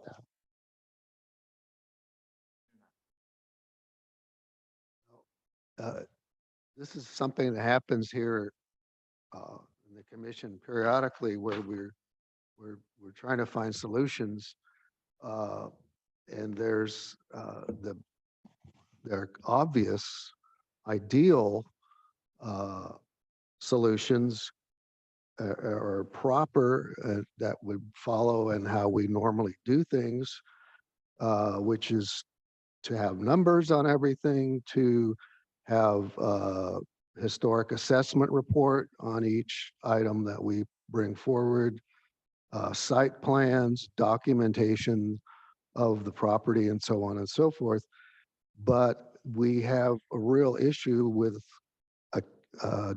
doing all that in this situation. I agree with those who have said that we need to be practical and still protect historic resources as best we can. And so I would be in favor of the practical solution, which is to go ahead and put these trails on our list without numbers at this point. My fear is that we don't know how the Board of Supervisors, if they even agree to put this on the agenda, which is a very good question, on their agenda, we don't know how they will respond, and they may not like sort of this being preached at, saying you messed up, now fix it. Yeah, I don't know. I get, maybe I should have more respect for our supervisors. Which anyway, that's not here nor there. But and then we have the cost, the sheer cost of getting it on the agenda, and then all of that entails, if it's 5,000 per trail, pushback isn't a strong enough word for what may happen. So long story short, I would suggest let's do what's practical, what we can do. And it's, as I've said before, this was actually a gift to us, and we should grab it and run with it and go as far as we can. And along the line, we'll have to find ways to make it a more ideal solution, having the sites numbered and documented and so on and so forth. I can tell you that what I said before is that I have done a historical assessment on a trail in Montecito, and it's really hard because there's no building permits and all the usual stuff that you historian finds. There are aerial photographs, but a lot of the history of these trails requires a lot of work and a lot of digging, a lot of literary sources. So that in itself will be a challenge. So those are my comments. Thanks. So, Commissioner Snow. so if we do it simply as suggested, I would recommend that we do each trail not just say, oh, like it's listed here, just, because you don't know which one was which. They don't say Royal Borough was 14, 15. But I would think to just say each one and refer to the resolution, so you make them distinct. So in the eventuality that we get more elaborate, then they would each have their own historical record. Because there are real, potential landmark things. There is also a Mission Dam on Rattlesnake Creek. And it's, with the rains, it's gotten pulled apart wider, but there are real historic resources on these. And it would be good to reference them somehow. But just do this simply now, and maybe as, Commissioner Lansing said, to have a subcommittee that can elaborate a little bit, because we like the information. If somebody hits on this and they go, oh, Rocky Neck Park, and we did, we have things in there, you have photographs, you have your, yeah, that might be, do the simple thing first, but to see what we can do, absent having to take each trail separately to the board. Just a clarification question. So I'm sorry. Am I correct that there's no urgency in resolving this, first of all? Is that right? Correct. It's something that wanted, the whole idea was just get something up so people know that we have. And the real issue here is our concern of being charged against our budget for this error that was made back in 1977. And what about approaching the powers to be,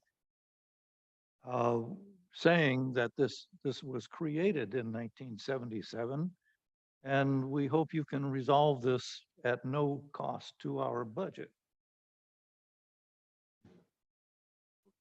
That's a fair question. There's administrative ways to do this, recognizing that there was a snafu back then. But to be clear, just going forward, you're suggesting a two-stage process at least. The first stage is just to get them on the list as a group. And then later to deal with them either individually or numerically, whatever, either, I don't know why you would have to pay $5,000 per trail. I think that you list the trails, you get 6 landmarks, there's 6 resolutions, or if you need 6 resolutions, maybe you can do 6 in 1 resolution. Well, I think we should advocate that we shouldn't pay anything. Well, the paying is another part of it. The first is the 2-stage, and then what is the second stage, and then is who pays. So just to sort this out, I think we want to move forward today and just say, let's get them on the list. On the website. Yep, Mr. Chair, I'd be ready to make a motion so that we can get past this roadblock. Let me do my final comment. Yes. I haven't had a chance to say anything. Clarification, Yes, go ahead. it's not coming from our budget per se, it's just from the county's expenses of $5,000, right? It has nothing to do with us, really. Clarification is anything that comes from us, if we're going to the Board of Supervisors, there is a cost. Right. And currently, pretty much we are being charged whatever cost it is to take to the Board of Supervisors. And we'll have this discussion later on today on our agenda item. If it's a landmark, temporarily, we have a situation that if we bring a landmark to the Board of Supervisors, we do not have to pay at this time. I wanted to make that clear that this is something that can change at a moment. Okay. Emails that we've had is, I don't want to go into that direction. We're talking about the trails, but anyway, right now there is a cost to bring it from wherever we do to get to the Board of Supervisors. Someone has to pay for it. Planning development is a cost neutral department. They have to charge somebody for something. It's not free money. Right. Oh, definitely. Okay, let me do my final comments and we can go into the motion. I brought this forward because I wanted to do the quickest way to let the public know that we have these county landmarks, that they have not been rescinded. And that's why, as chair, I brought this item forward. And I think it seems like we got a consensus that the first thing to do is let's just get these on our website. I'm open to putting the old numbers, so we have both with the original numbers with that link, which Commissioner Duncan mentioned, with the wording that's right in our, our agenda today. That would explain why an asterisk and explain why what they are. I'm open to either doing that or without the number. So either way with that. I think that if we want more detail for these landmarks, because there isn't much detail, we know what we have, that we could either work with the Trails Council. They have all the experience and the knowledge of all these trails. They could come up with all the information that's needed. We could maybe have a subcommittee that works with them. Maybe, I don't think it would have to go to the Board of Supervisors. I think we could come up with this information and put a link on the website explaining it. If we feel it needs to be approved by the Board of Supervisors, then we could do that. But I would think let's first learn more about each of these trails, get the information, work with powers to be in the community that know the trails better than we do, and maybe we could just do statements and link it into the landmark. So that is my thing. So go ahead. And Okay. Thanks for everybody's thoughts on this. I think it's obviously it's a public issue, a very public issue. And so I think we should, for now, just stick to the facts. So that my motion would be that the HLAC put a listing regarding the 6 front country trails on the HLAC website. For now, the listing would have each trail listed individually: the Arroyo Burro Trail, the Rattlesnake Trail, the Hot Spring Trail, the Romero Canyon Trail, the Rincon Trail, and the Fremont Trail. That way, later on, if we want to add things to these individual trail listings, we'll have the capability to do that. And then below that, simply have a statement that these 6 front country trails were declared to be Santa Barbara County landmarks on November 7th, 1977 by Board of Supervisors Resolution number 77-526, and have a link which refers to that. And then have the chair establish a subcommittee to deal with this issue going forward, because we're obviously going to need some recommendations to the larger HLAC and to the Board of Supervisors. But for now, we'll just stick to the facts. Okay, Commissioner Malcolm. Can you clarify where these would be put? Would they be put in between number 13 and the new number 14? Or would they put somebody else? I would leave these without numbers for now. Yeah, but and where would you put them in the order of the landmarks? I would leave them separately. We can put them up at the top if we want, Okay. I'd put them at the end of the list. or we can put them at the end of the list. Okay, that Yeah. could be something decided by the subcommittee if you want. But Okay, well, okay, but may I suggest putting them in between number 13 and the new number 14? I wouldn't put them there No? unless you want to put them there because of numerically when they were adopted. Is that, Yeah, just because that's the order of when they were adopted. that's a possibility? So after number 19, then list these.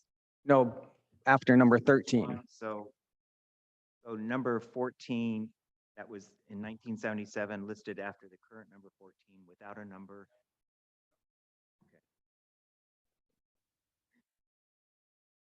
The point Randy is making is where on the list, if you don't put them in at the top or the beginning, we could put them just between number 13 and number 14.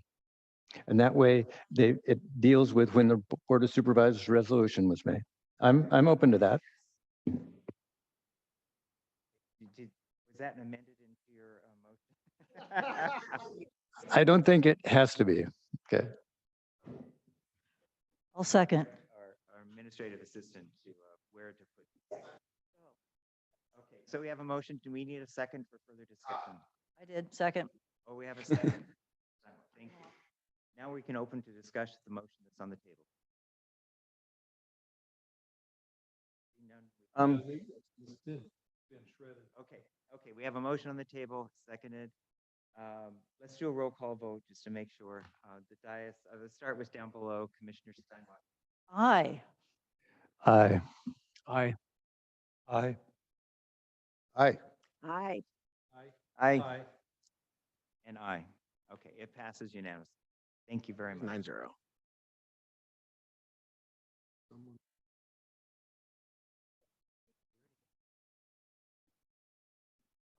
For the next.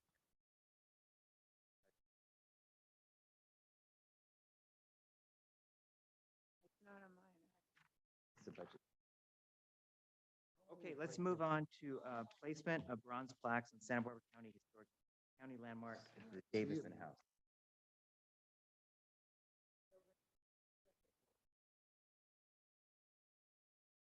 Thank you for coming. Appreciate it.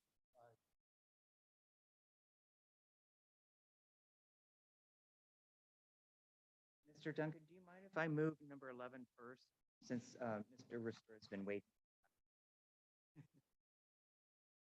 Okay, well, let's move number 11 first, and then we'll do 10 after that, just to, because we have someone that's been waiting this whole time. Okay, let me get my here.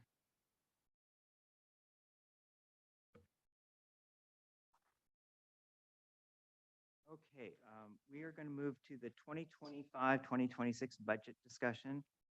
The 2025-26 budget discussion for possible increase in budget using section 18A6, petitioning for funds for the County of Santa Barbara Code of Ordinances. I brought this forward. I want to go over some background. We've kind of been through this for the last 5 or 6 months at different meetings. And I just want to go over just to refresh everybody. HLAC has been having ongoing discussions with planning development concerning our budget, since it has not increased since at least 2012. The main concern is that our planning and development staff support budget line item amount is still $6,800, which it was in 2012, and it is still today. Last few years, we have gone over the budget in our planning and staff support line item by almost 100%. Our total budget has always been $21,100. So what has been happening is when we spend over our planning and development staff support line item, it goes into other line items that we have to buy for pay for things that we need to run our commission. And yeah, we have made our total budget last few years at the expense of doing other projects. We no longer have a planner at our meetings, which you would think that would have brought down our costs.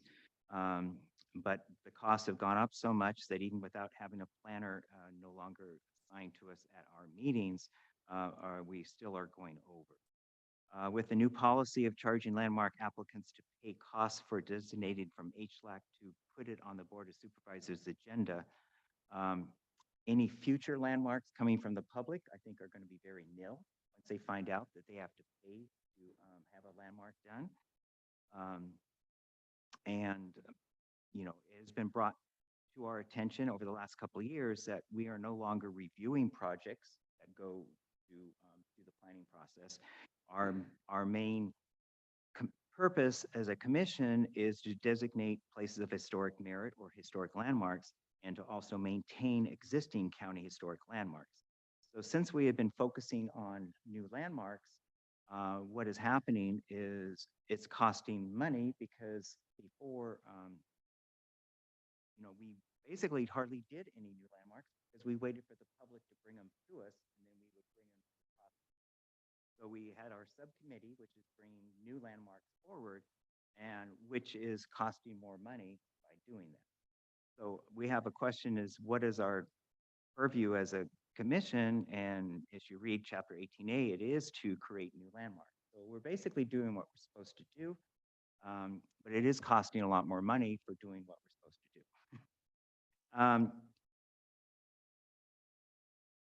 And of course, you know, the costs have increased a lot since 2012. And like I say, I keep saying 2012, this budget could have been the same for a lot before that. That is the latest, oldest budget that I've been able to find. So it could have been the same amount even before. one of our meetings, we had a meeting about budget discussion. And I was directed by the commission here to bring forward to planning development to ask for a little more specific answers. And one was, okay, how much are we charged per hour for different levels of work done by HLAC? And what was that charge in 2012? And what is that charge now? And, you know, I never got that answer, but I did get an answer about our chapter 18A, and that there is a section called A6, which is called petitioning for funds. And everyone has a copy of that in your packet. And it is, so today I thought, you know, there's so many questions here that I don't think we can solve anything today, but I just want to get everyone to be able to say what their feelings are and maybe move from there. Chapter 18A is in our 18A6, it's called petitioning for funds. And it says the Historic Landmarks Advisory Commission or other interested persons may petition the Board of Supervisors for funds necessary to carry out the purpose of this chapter. The Boards of Supervisors may expend all reasonable amounts of money needed to carry out the purposes of this chapter or to acquire fee title or such lesser ownership rights or rights of possession negative. So there is a chapter in 18A about how we can get more money. There's so many questions though that come from that. Is this like a one-time thing that we can do? Or is this how we get our budget increase for the next fiscal year, 2025? I'm so glad someone is here today that maybe answers about that, because the planning process for the next budget, I mean, the next budget starts in June. Early budget discussions is going to be happening the next month or so. It might already be happening now. But I just want to get on top of this. We tried to do this before and we seem to always miss being involved. But if we can use this section 18A6, petitioning for funds, to increase our budget for next year, I don't know if that's a possibility. It's something that, but that's a discussion we have. As mentioned earlier, planning development has given us some costs associated, and I want to just throw them out there so we can get an idea of what kind of money we're talking about. Like I mentioned earlier, and just bringing something from us to the Board of Supervisors is X amount of hours. Those hours right now for 20 hours of staff time, this is for the All Saints. Okay, there is a letter that we authorized at the Board of Supervisors to approve for making a national or a state landmark for All Saints Church. Remember, we offered that. We found out we needed to get the Board of Supervisors approval for that. That process, which is coming up next week. I think it's next week. That is the All Saints. Anyway, the process that was 20 hours. That's costing $5,840 to do that. To get the Board of Supervisors to approve the letter, All Saints to. Because we are the ones. We wanted it done, So so we then- brought it forward. So that is the cost. I'm just saying that is the cost of it. I'm not going to go into who pays for it, but I just want to give you dollar amounts to get an idea. The Cold Springs Bridge, cost for bringing from that landmark, which is coming up January 7th, about $5,548. Get it to the Board of Supervisors. Just to get an idea, if someone appeals our landmark, we have the Chaffee Residence, which is happening tomorrow. That is costing $7,300. So I'm just throwing out these numbers so you can get an idea of the expenses these things are costing. And it could. I mean, we can ask questions about that's something I can't say yes or no, because if we bring a landmark, I was under the understanding that if HLAC brings a landmark from themselves, not from the public bringing a landmark, we do not have to pay from going from after we make the landmark to I think that's changing. That's probably not going to happen in the future. So So what can we do? And these are just different things. One is, let's work with planning and development to come up with a realistic budget that we think we need to do. I think we need to look at how many potential landmarks can HLAC realistically do in a year. Is it 4? Is it 3? Is it 2? In other words, figure out, okay, we can realistically do so many landmarks a year because we have a lot of list of our subcommittee has a potential landmark. But how many realistic? It takes a long time, as you know, from us deciding to do one all the way to the end. So is that 4? And if it costs $6,000 a landmark, you kind of figure out how much money we need to ask the Board of Supervisors. That's a possibility.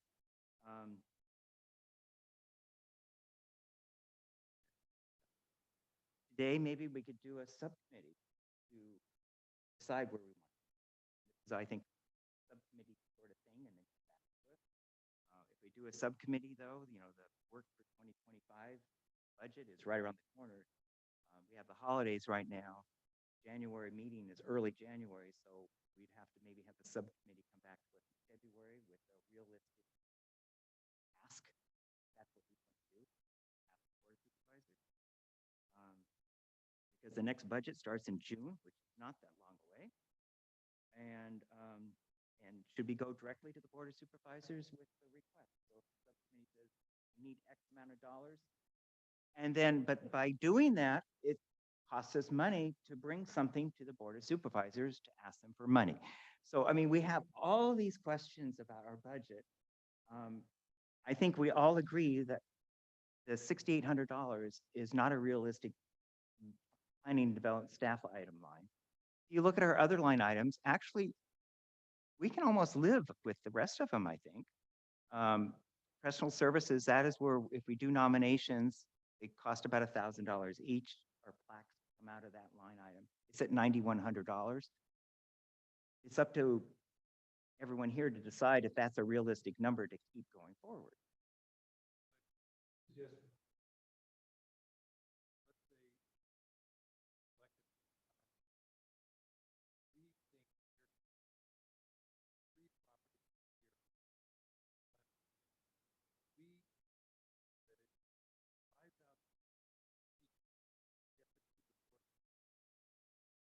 These are not other. These are properties. So we say in our budget, one, in addition to operating staff, in addition to operating, you would have plus the amount of money that is contributed each year into this fund. It's a fund that we can draw up to nominate. Maybe one year we do 1, next year we do 4, next year we do none, following year we do 3 or whatever. So that any unused fund in that county, every year get a replenishment. Use it or not. Like a medical savings. Put away money for treatment. Use them, okay.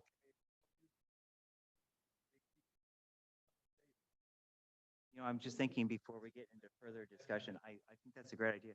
I first need to ask for any ex partes from any members that talk to anybody planning funds, except for myself. I mentioned that. Okay, I just want to make sure we have all of this out here ahead of time before we go, because this is kind of like an open discussion type item, and I don't want us to go on for hours and hours. I'd like to narrow it down, but I think that is a great thing.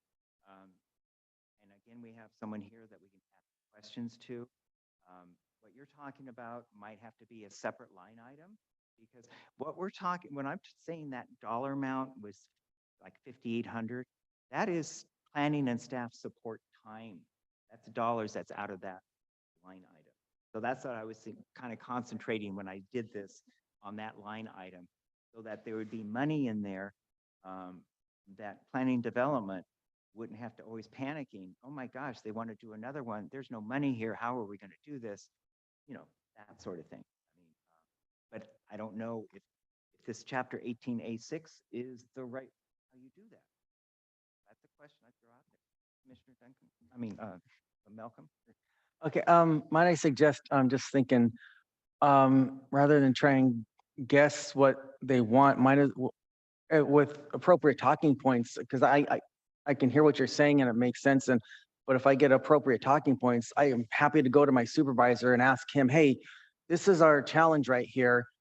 What do you think we can do about it to present to you as a board, all 5 of you? Rather than just trying and guess what you think. That's why I was saying, we need to come up with a plan before, if we decide to go to the Board of Supervisors. Yeah, like individually, we talk to our own supervisors. How how much it costs us to do what is. Right. 18A tells us we're supposed to do, and we cannot do it on what we currently have, and we need this dollar amount and then break it down. Mhm. You know, if it's, like I said, if it's 4 a year, 3 a year of nominations, it's X amount of dollars, and this is in $24, don't know what it's in 2025 or 2026, it would have to change. Okay. But I think what's happening is every department, planning and development gets a big chunk of money, Mhm. they divide it up. All the commissions in that area gets a certain amount.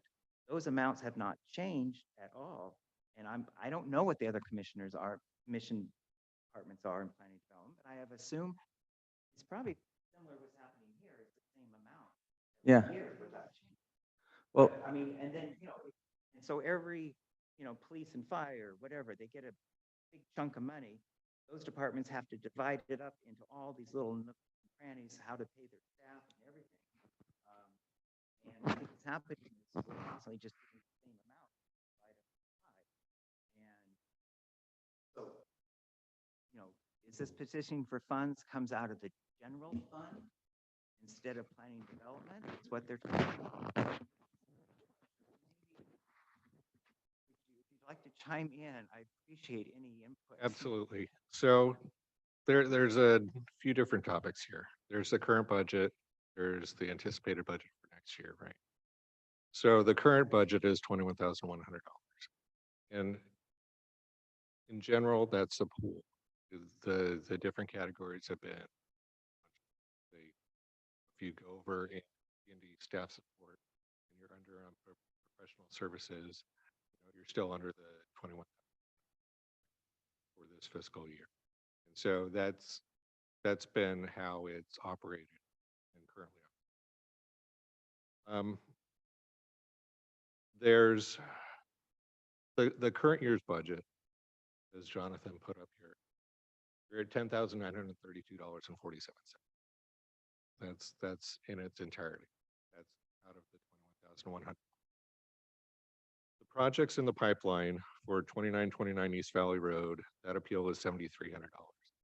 That's not factored into that number. The Cold Springs Bridge cost estimate is $5,548. That's not in that. That right there puts you at $23,337 for this current year's budget. Your budget is $21,100.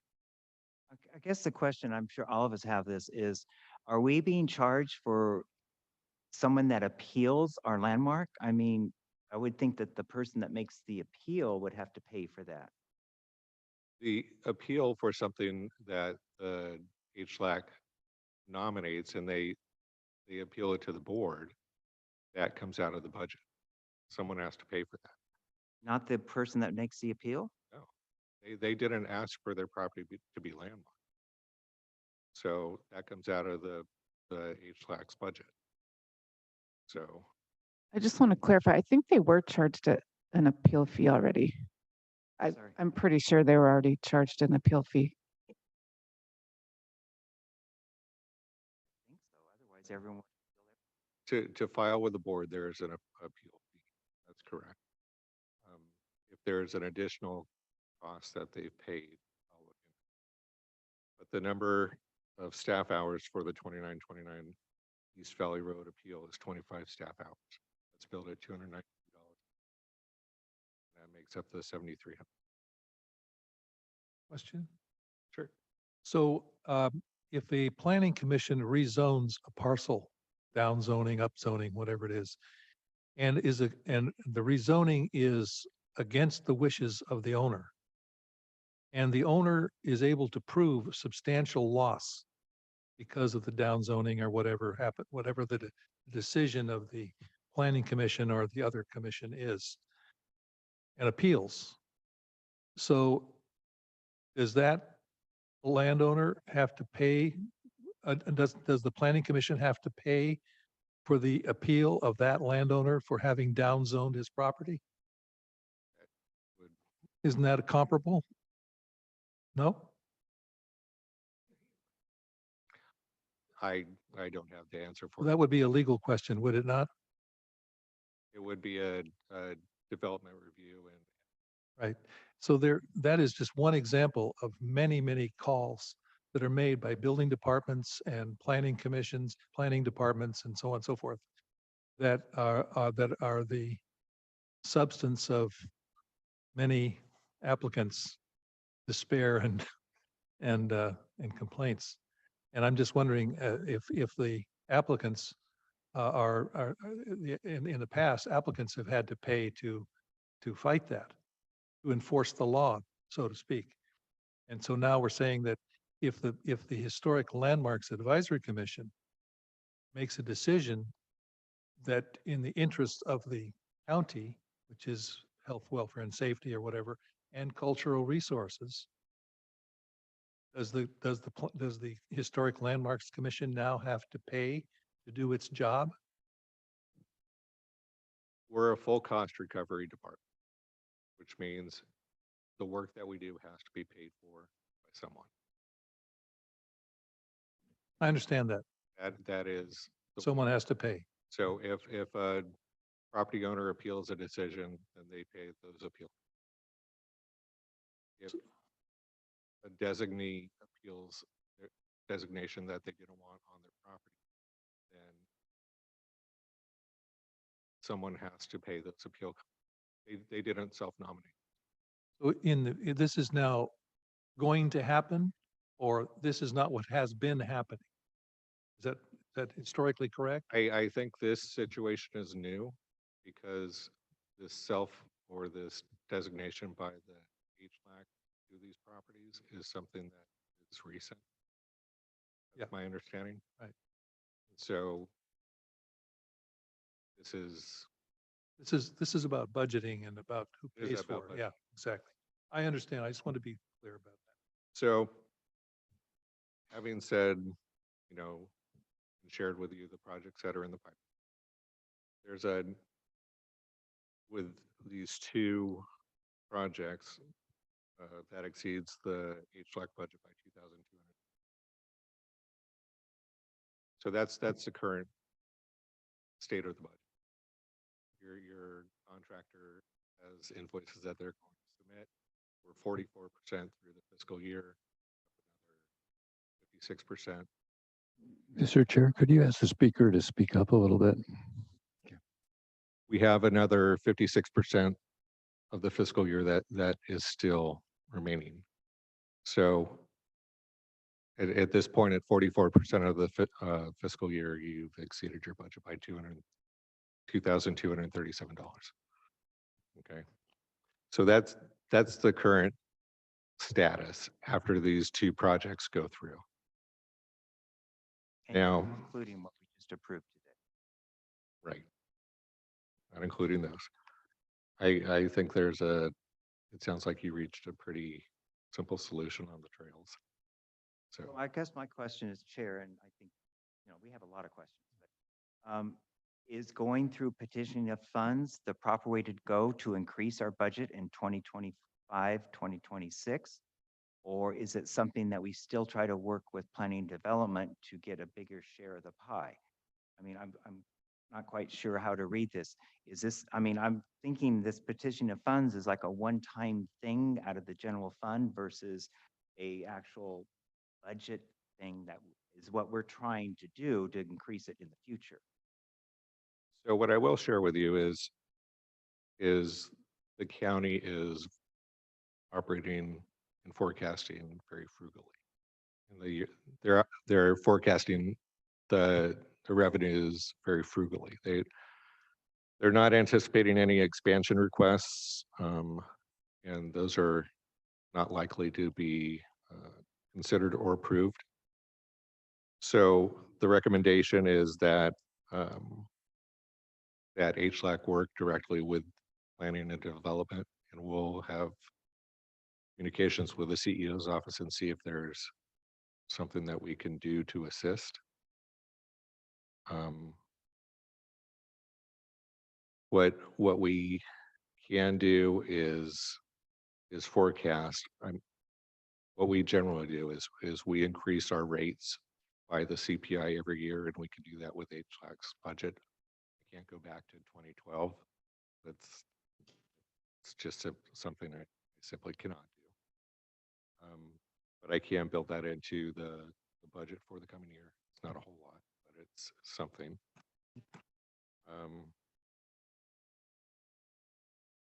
And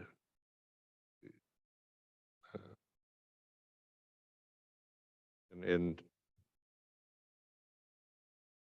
just the only other thing I can offer is just to be mindful of these projects and what the costs are against the budget. Okay, so this petition of funds really wouldn't help for the next year's budget. It would be for, if we say the Board of Supervisors, oh my gosh, we're down $10,000 for the year. We need this $10,000 to finish a project we do. It's like a one-time thing. Is that what this chapter is in here? Or can we go to them and say, you know, it has not increased for such a long time. This is the cost of us to do business that we've been asked to do, you know, as our mandate.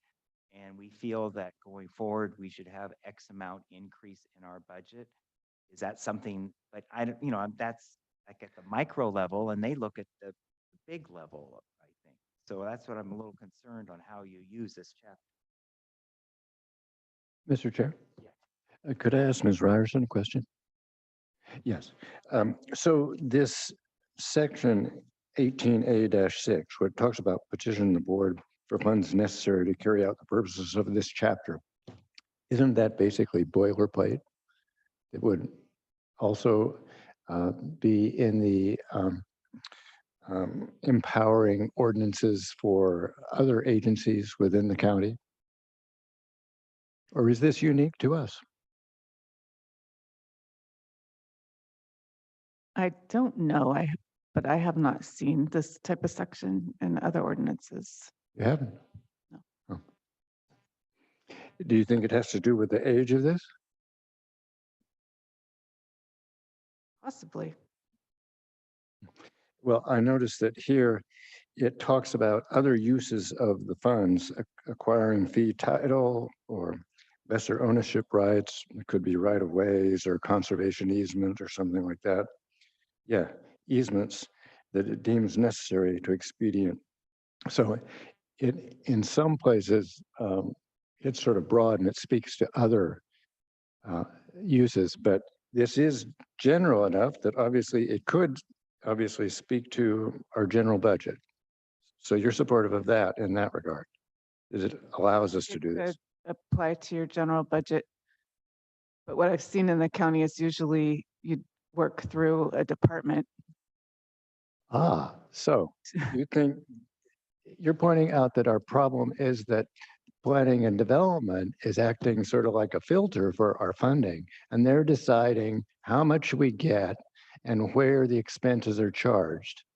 So that we can't speak directly to the Board of Supervisors? You can. You definitely can under this section. I'm just saying, usually the budgets are prepared, you know, by departments for the commissions that they manage, and then it goes through the CEO also. Mm-hmm. So CEO's if office. we had a problem with the way the accounting is being done, which is obviously being done in a way to basically cut off our knees and make us not do anything. I mean, you might as well get rid of the planning commission. You might get rid of every commission if you charge them for whatever their work product goes to the Board of Supervisors. a really easy way to cut off our expenses here is to not require the Board of Supervisors to make official landmarks. If the process stopped at the end of us, then this expense would not occur. So this is, well, obviously I'm varying into comments here, but it's pretty clear this accounting system does not promote us getting the job done or the Board of Supervisors getting the job done.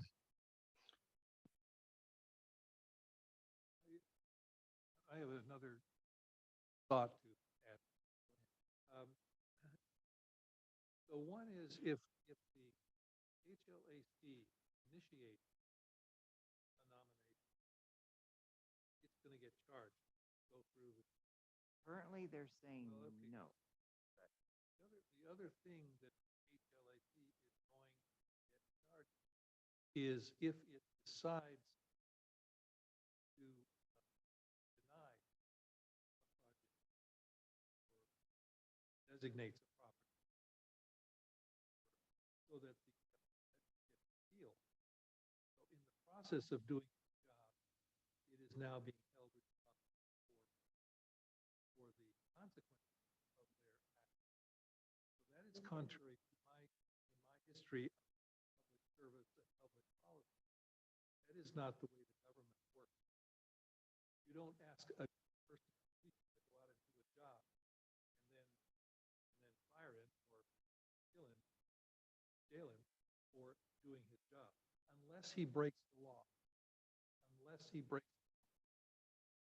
So this is, I'm speaking totally extemporaneously. I have no business talking. But that seems to be these two things of putting us off at the knees to do it, and then holding us responsible financially, punitively, for designating or causing interference with the property that the property owner doesn't want to do it. He says, I don't have to do it. I want to do it. I want to tear down this historic landmark and I want to build my big house. Just tear it down. Or in benign neglect or whatever. It's a double whammy. And also just to, there's nowhere in chapter 18A that says that the property owner has to agree to a landmark. We have always bent over backwards to try to get that agreement. Right. But nowhere it says that HBLAC has to have agreement with the property. So I have to agree with this charging us for an appeal when it doesn't say that they have to agree to a landmark. Me, I think we should be charged for that. Because this is a very specific instance. Yeah. We decided to move forward because we felt that this was such an important property. We tried to work with them. And if you look at the resolution, we put in exemptions left and right on that landmark. In your scenario that you're just describing, we are in fact following the law. In the case of the party, the owner is now applying to be able to have us pay for them to actually break the law. That would be a county council question. It would be. Since it's not on in chapter 18A that we have to have approval of property owner. Yeah, Is it- that's an issue. Is it issue that we are being charged for that? This is a one instance. Mr. Chair, but it's my understanding, we're also being charged for just making something a landmark. Okay, we can't win either way. Mr. Sluga. Yeah, I've spent most of my life in the private sector business, so I'm kind of frustrated by the bureaucracy that I'm hearing here. I mean, it sounds like we can't afford to exist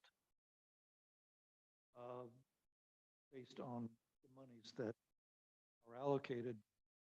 And the process, we have no control over the charges that are being levied against our budget. Which again has hasn't been increased since. At least time 2012. immemorial. I'm, just a couple more things. So again, I'm new to this group. And I think we have been asked to provide a service to benefit the public. We're all serving without pay. But the way this is set up, we can't afford to do what we're supposed to. So we maybe have to go out of business.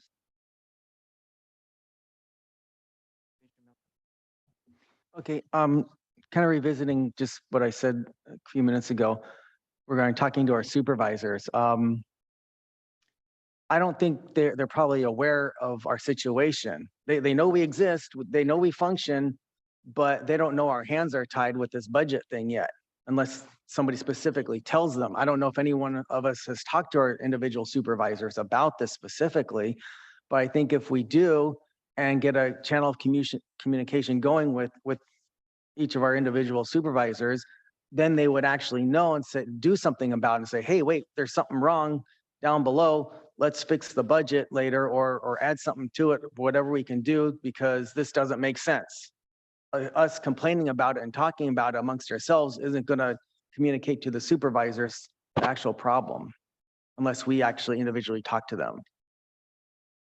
And I'm willing to do that again. If somebody develops some talking points for me, I'm happy to go by them because I can't, articulate all this what's in your brain because you know more about it than I do, understand more of it than I do, excuse me.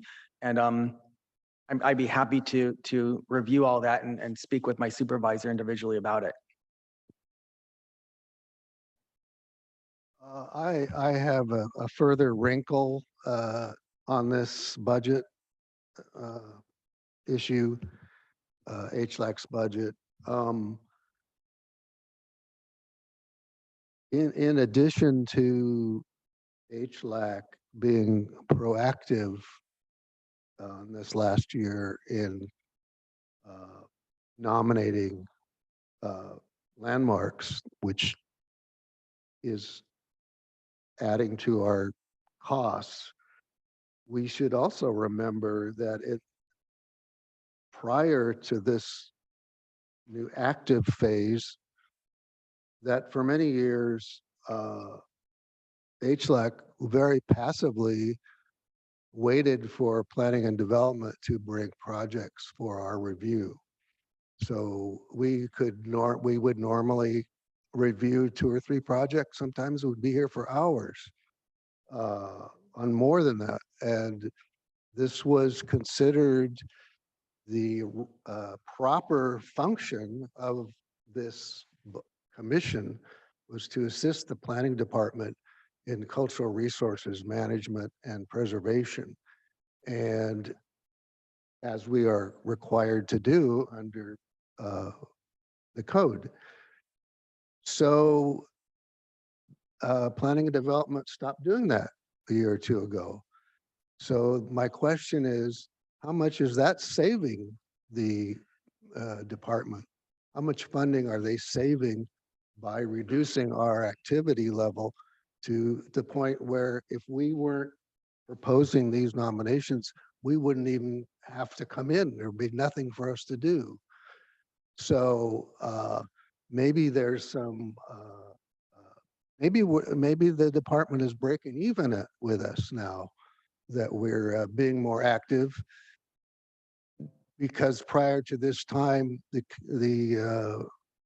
far as I can remember, many, many years back, and some of the other old timers here can confirm that every year we went over the budget. We were basically just showing up and reviewing. We weren't being proactive. So maybe there's a bit of a trade-off we should ask about in this budget situation. So I can tell you in years past, I've been with the department for 2 years. In years past,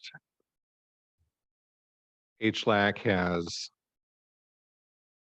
come very close to staying within budget. with the What- exception. HLAC has stayed pretty close to the $21,100 budget in the years past. It's gone over a little bit, I believe, in the past 2 years, but nothing significant. My recollection is that on the E&D staff support, we have always went over on that. We're Okay. talking 10, 12, 13 years ago during the very different period of activity. That's, we could get the old budgets out. but- So when I speak to the budget, I'm speaking to the budget amount as a whole, not the line Okay. items. So while you may have gone over budget on the staff support, you would be under budget on the administrative costs. But you would still, HLAC still remained fairly close to the $21,100 budget every year. So to your point, you may have gone over in the staff support, sure. But there were other savings and other line items that offset that. So, Excuse me, but in these years past, you did not then start subtracting those funds from the other funds. We were always told that the staff support line, we could exceed as much as we wanted to, basically ignore that, and those other funds were still available. as a part of the budget as a whole, yes. And that's what I just conveyed, I hope. So the total budget is $21,100. But in those years past, you weren't charging us for what it took to take one of our landmarks to the Board of Supervisors. I've never heard of this before. Never heard of our commission being charged, our budget being charged for taking something from here to the Board of Supervisors. It's true. It's true. This is a change. This is a change in policy. It's, yes, this hasn't happened before. I don't think these circumstances have occurred before. So that's why this charge is occurring now. That's my understanding. We've made other landmarks before. Okay.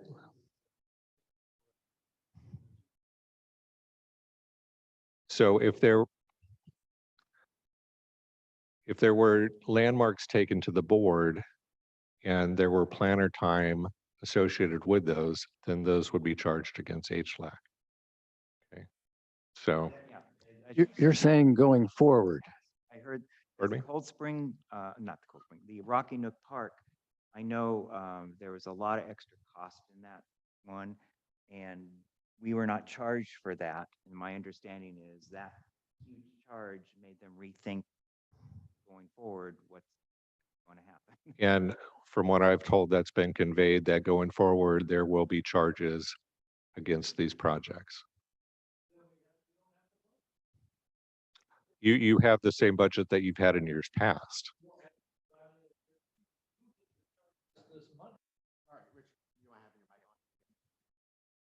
You get to charge us this money, but you don't give us any budget to pay for it. Okay, I guess this is a circular argument. If there are designations against property owners who are not wanting those designations and they appeal those to the board, then those are costs that HLAC is incurring as part of that. Right? Which I think us as a board disagree with that decision Okay. because we feel that it doesn't say anywhere in chapter 18A that a landmark has to be supported by the property. And this would be a legal question that can't be answered today, but I think needs to be looked into, have the county council look into that.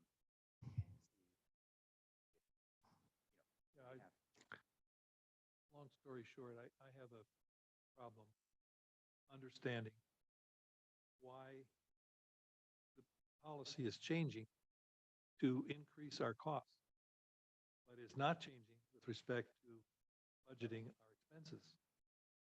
Good point. In a nutshell. Well, I think, okay, we could go on all day on this. And I think maybe we should, my idea was, let's get a subcommittee of people that are really interested in this, to look into what our next step should be. You know, we have this option in our chapter 18A6, I believe it is. Yeah, petitioning for funds, if that's the direction we want to go. But again, how do we get it to the Board of Supervisors?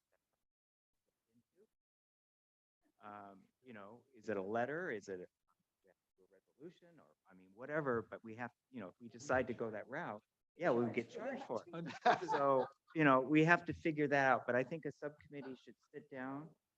Our problem is, of course, we're in the holiday season now, and I know everyone is super busy. Our next meeting is early January, so there's no way nothing can be done before January. So I was thinking a subcommittee to be formed with a date to try to get back by the February meeting. Hopefully that will give us enough time to have input for the 2025-26 budget. The subcommittee could decide that we need money now, this fiscal year, to supplement the project, you know, which means that would be, I don't know. I mean, this is something that we need to act out and then bring a report back. So before the formation of a subcommittee, there's no rule against us going to the supervisor that appointed us individually. Talking to your supervisors, that what Commissioner Melton. No rule against that. You know, but the whole idea is, you know, we have some numbers now, what it costs. And so if you're looking at increasing our budget, we can input those numbers to make a realistic budget. And then if it overwhelms them, we can just say, this is the cost of us to do business as a. He was gonna respond to. Okay. You can talk to your individual supervisors. You have to be careful under the Brown Act, though. I could give you some advice on that separately. Be careful of the Brown Act and what other act? That's the only act. What's that? That's the only act, but I can give you some advice separately. Okay, but just one of us could go to one supervisor and We can one-on-one, mano a mano and talk. And if no one else, like say I'm first district, I don't go to third district or I don't go to fourth district, I let Oh, yeah. the other super, that we wouldn't violate the Brown Act. Correct? Mr. Chair, I just got another question since we have somebody from accounting here. It's my impression that there's all kinds of different things that would cause both an appeal to the Board of the Supervisors or where the Board of Supervisors has the last decision on something.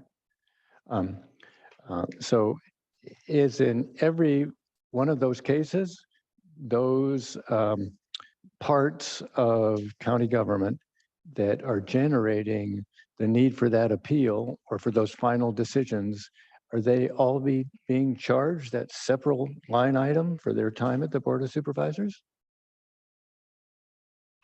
So what I can tell you is we're full cost recovery and the items that go to the board are budgeted for as HLAC has your budget. And when those appeals go to the board, they hit specific line items in the P&D budget. They're part of our budget, just as HLAC has your $21,100 budget.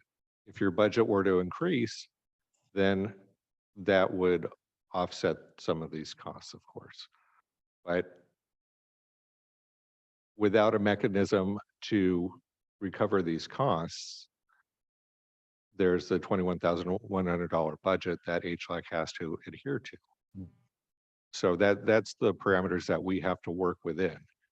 Now, that may require focus on the projects that you review, or some other internal mechanism as a commission. But for instance, if we were in community services or the Parks Department or something like that, would they all have charges against them if something went to the Board of So- Supervisors?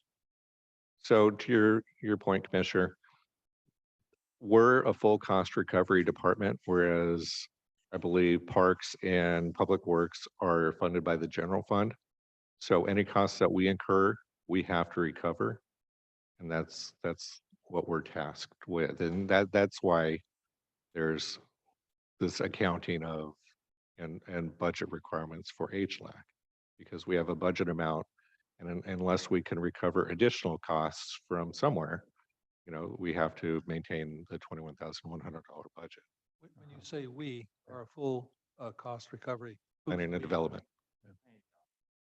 Our department, We. yes, E&D. yes. Commissioner Saluga? Again, I come from the private sector. I'm an architect, retired. And it occurs to me, you're charging us and we have no control over how your staff are recording their time. I mean, if they take a long coffee break and they're needing to fill out their timesheet, or if they are asked to have a certain number of billable hours in a time period, there's no motivation for them to do things efficiently. And we have no control. And I'm not sure that you have control if you have a bunch of people sitting around looking at computers and supposedly doing something, but an extra hour here, an extra half hour there at your rates, and we end up paying for it. We have no control. So the control that the commission has, Commissioner Sloga, is the request that the commission puts on staff, the projects that the commission nominates, and the time it takes to support the commission itself. And I would just encourage the commission to be mindful of that. That is something that you do have control over. But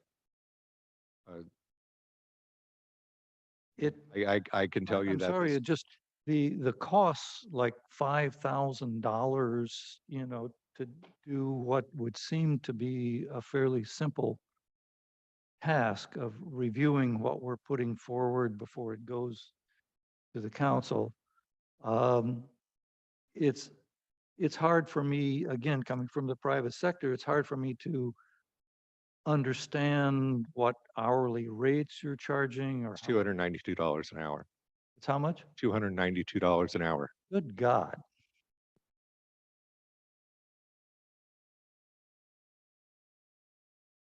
Commissioner Nelson? And that you mentioned the cost, how would this cost recovery be done in the past? If not taken from our budget from the past? There, It's your budget is paid for through the permitting fees. Mhm. That's how the department funds your commission and other commissions. So we have revenue that we take in, and one of the commissions that we fund is HLAC. Mhm. We budget the $21,100. If there's no additional recovery for these additional expenditures that HLAC has, then we can't fund it. Right? But this $5,000 issue, this would not have come up even 5 years ago. So if something happened, we don't think about it as a commission. It wouldn't have been taken out of our budget. How would that have been recovered before? Because it is different now. Fashion. Same fashion? 20 hours is $5,548, right? Times 292. If P&D staff has to prepare a board letter to take something to the commission, that requires planner hours, right? So the support that P&D provides to the commission, to HLAC, is charged by the planner hours that they have to charge for those. I don't, Okay, but I'm saying specifically, this is, we're kind of blindsided by this. This has never happened before with that we're getting charged like a quarter of our budget for something that we kind of took for granted that we didn't need to think about. And now you're saying, well, hey, here it is. Like, I don't understand what changed. you self-designated a property that the property owner didn't want. Well, we did that with the Schroed Packing House couple, I don't know, over 10, 15 years ago. don't- I'm sure the railroad appealed it in some way, and we didn't think about the expenses then. What changed? I don't have the historical reference for those. Okay, I think we need to move on. I think, okay, real quick here. Thank you, sir, for coming in. Thank you And for, thank you it's for helped, being brutally honest. it's helped a lot to have you here. But I just want to leave all of you with the fact that we value the work that you do. It's that is not, you know, in question in my mind. It's simply there's a budget that we have to work within. And if that gets raised, then there's more money. But right now, we're happy to work with the CEO's office and have discussions of what it would take to increase that. Just to ask, I'm still pondering $292 an hour. That's for the planner hours. And that's for a full planner? It's not for a little staff clerical person, is it? It's $200, $292 an hour for a planner. For a planner? So, okay, so it's full, the planner is the only one who can fill out the application to go to the Board of Supervisors? They don't have little clerks and running around that do this for maybe $120 an hour? They have to, that's who completes the board letters to take something to the board, yes. I'm thinking of I a never, job. We need to we move need to on. move on, but I wanted to get for the record put in that in addition to the fact that HLAC no longer reviews projects as part of our duties, which should save quite a bit of staff time on the part of P&D. We also, I just remembered, don't have a full-time staff. We had a planner here for years and years and years, full-time. So again, that lowers our cost, our overhead to the planning and development department. Thank you. I wanted to appreciate and our county council, because you're not charging us. County council is this, we're not being charged for county council, and you do a lot of work on our behalf. And you've written memos, and I really appreciate it that we're not having to pay for county council as well. Thank you. Okay, I think we need to move forward with this, and I think a subcommittee would be the easiest way.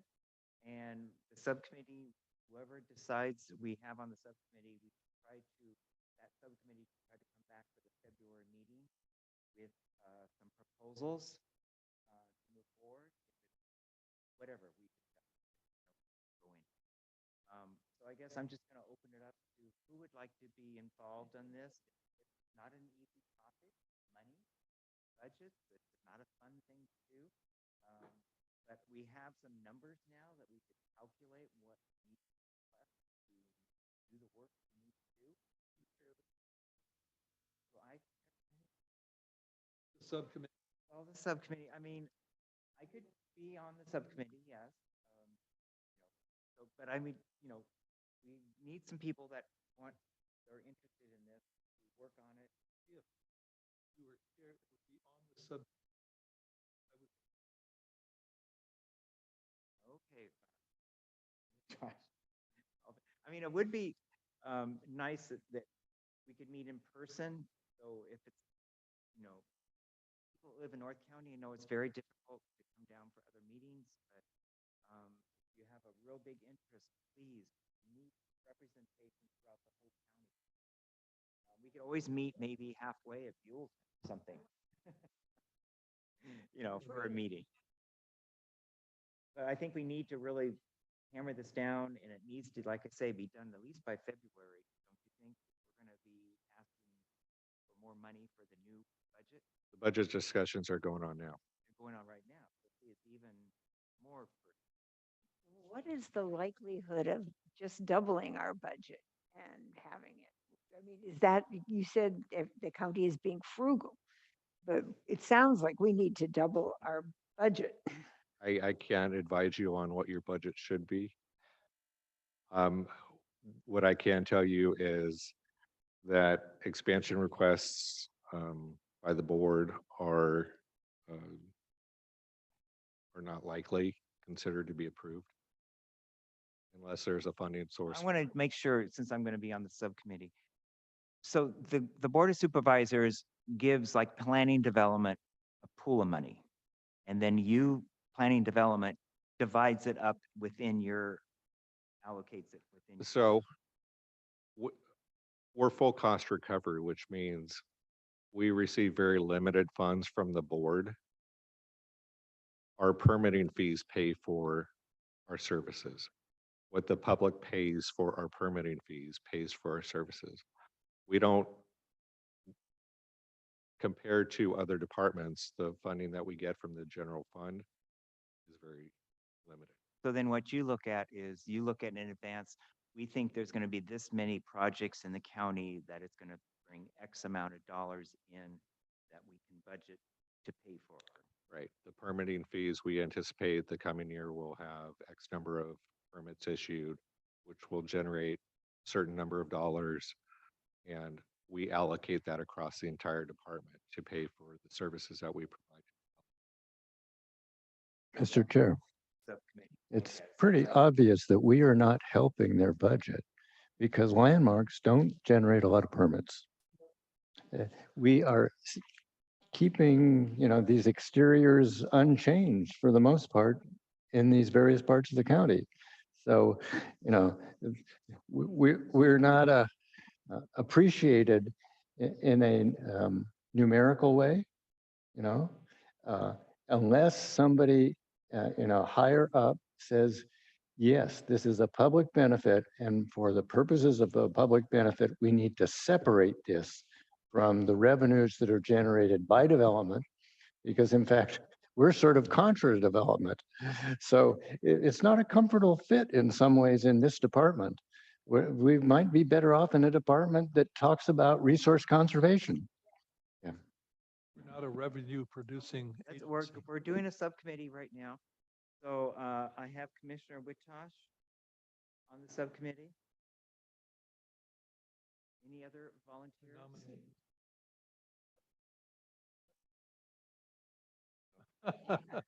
Well, yeah. Money budget is not a, it's not a fun thing. Anybody down here in the front row, any raising hands? No? Okay. Mr. Malcolm? Okay. So we have Malcolm, I think 3 people is a sub. You could go for. I think that's something that, okay, so right now we have Malcolm, Witosh, Sal, 3,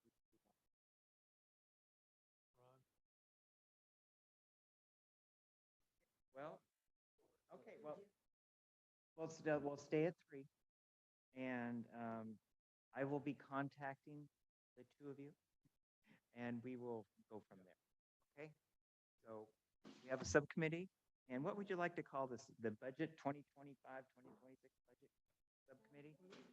What's the look, 2025? 2026 that one that they're, the new government, 2025. Oh, yeah. Project 2025. Okay, okay, everybody, we need to move on. We need to move on. We have our subcommittee. Okay, okay, let's move on. Thank you so much and thank you for coming to be here to answer questions because even though it's not a happy subject, it makes it clearer for all of us to understand where we're at. Thank you. You're welcome. Thank you for coming and telling us the bad news. Yes. Okay, let's move on to item number 10, placement of bronze plaque on Santa Barbara County landmark, the Davison House. The County Historic Landmarks Advisory Commission, HLAC, will review and approve the location for the County of Santa Barbara Historic Landmarks placard placement at the Davison. And I would just turn this over to Commissioner Duncan. And Commissioner Duncan, take it away. Thank you.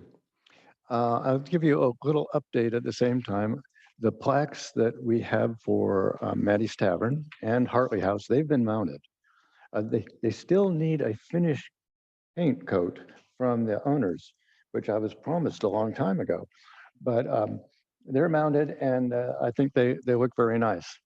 And so they are in the locations that were approved by the HLAC. So the one for Maddie's is right there at the front where you would go into what was the stagecoach office. And then for Hartley House, it's also sort of in the front in terms of what was the front door to the Hartley House. And in the case of Hartley House, we had this same situation that we're looking at here with the Davison House in Ballard, where it's board and batten.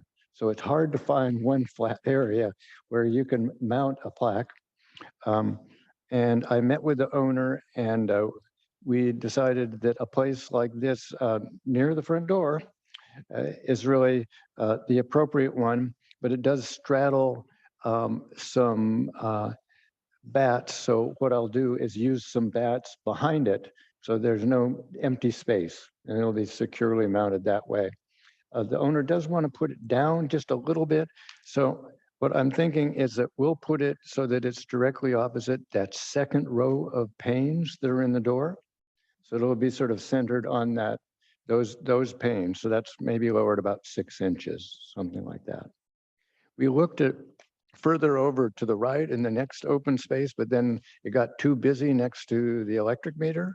And then we put it over to the left, past the window to the left of the door, but that was it's like too much in the middle of the house. So I'd recommend the space that you can see here. And you've just got a far view and a close view.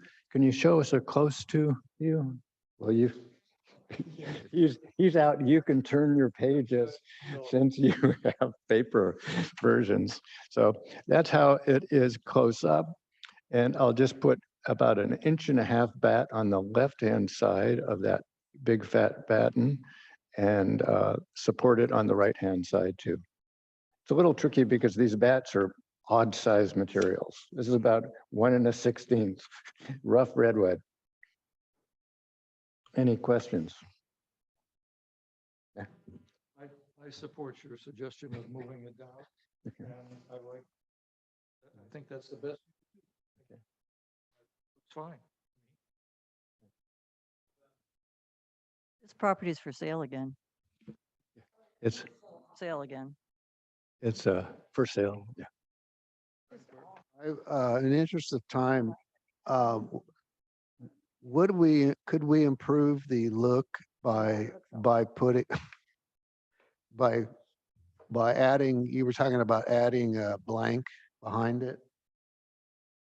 Could it come all the way to the edge of the, would that look a little better than just sort of having that space underneath?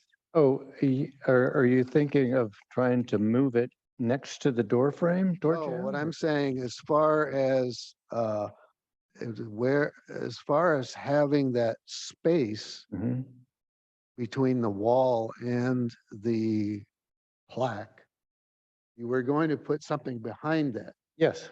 So why can't we put a piece of wood that would go all the way to the edge of the back of the plaque. So you'd see actual. You actually have a board right now that the plaque is mounted on. The board is routed out. So is this an actual, is this what's happened there? Or is this a? Uh, Actually, you're looking at a piece of cardboard put on some white paper.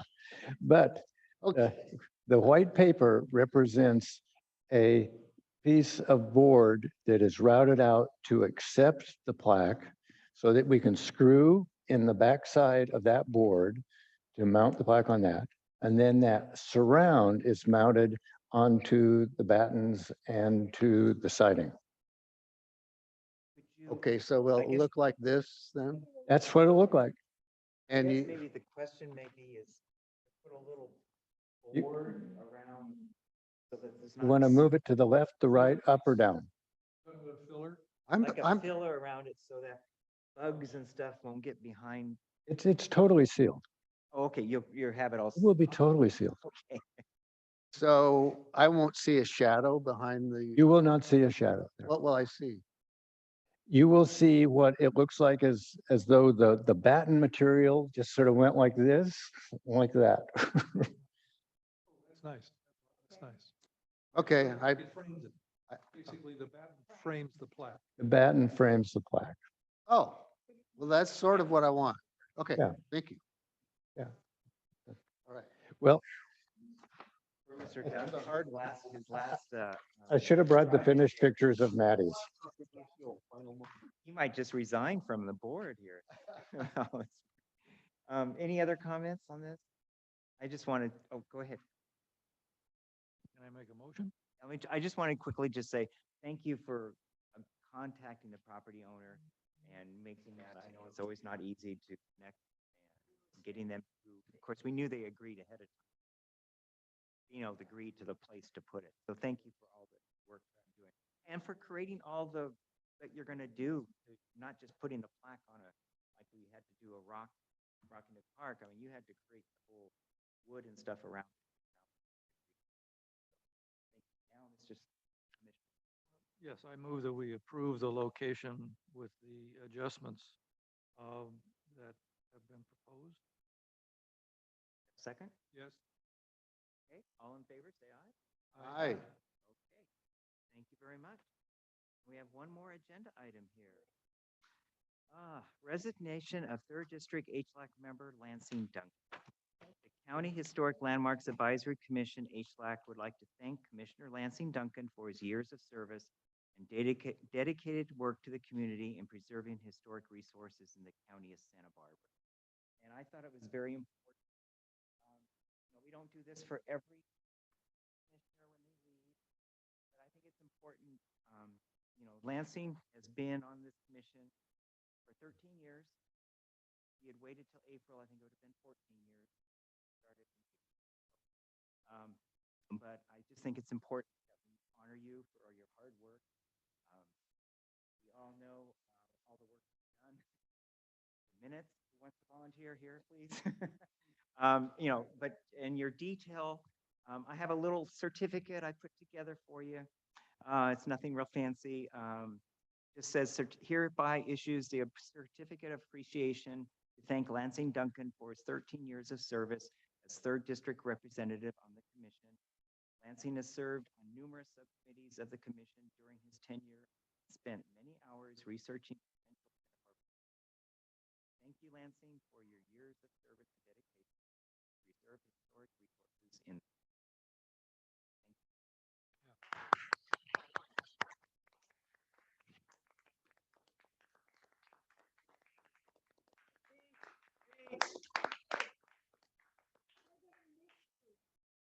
For the photographer. Thank you, Mr. Chair. I'm going to beg your patience for just a few minutes more. I do appreciate this. It has been a pleasure. And it's been a pleasure working with you because you have got a lot done as chair. You've done a really great job, especially making lemonade out of lemons. You pulled things back from the dead. Look at Rocky Nook. You've managed to really get us going again, even as we focus more on landmarks. And you've shown a great example in terms of your preparedness for each hearing, putting your notes down in writing and doing all the legwork in advance. It takes a lot talking to all these staff people and other departments. And I think we've all been empowered by your empowerment. And I do also want to thank all my other commissioners here. It's been a pleasure to work with you, to hear our diverse ideas, and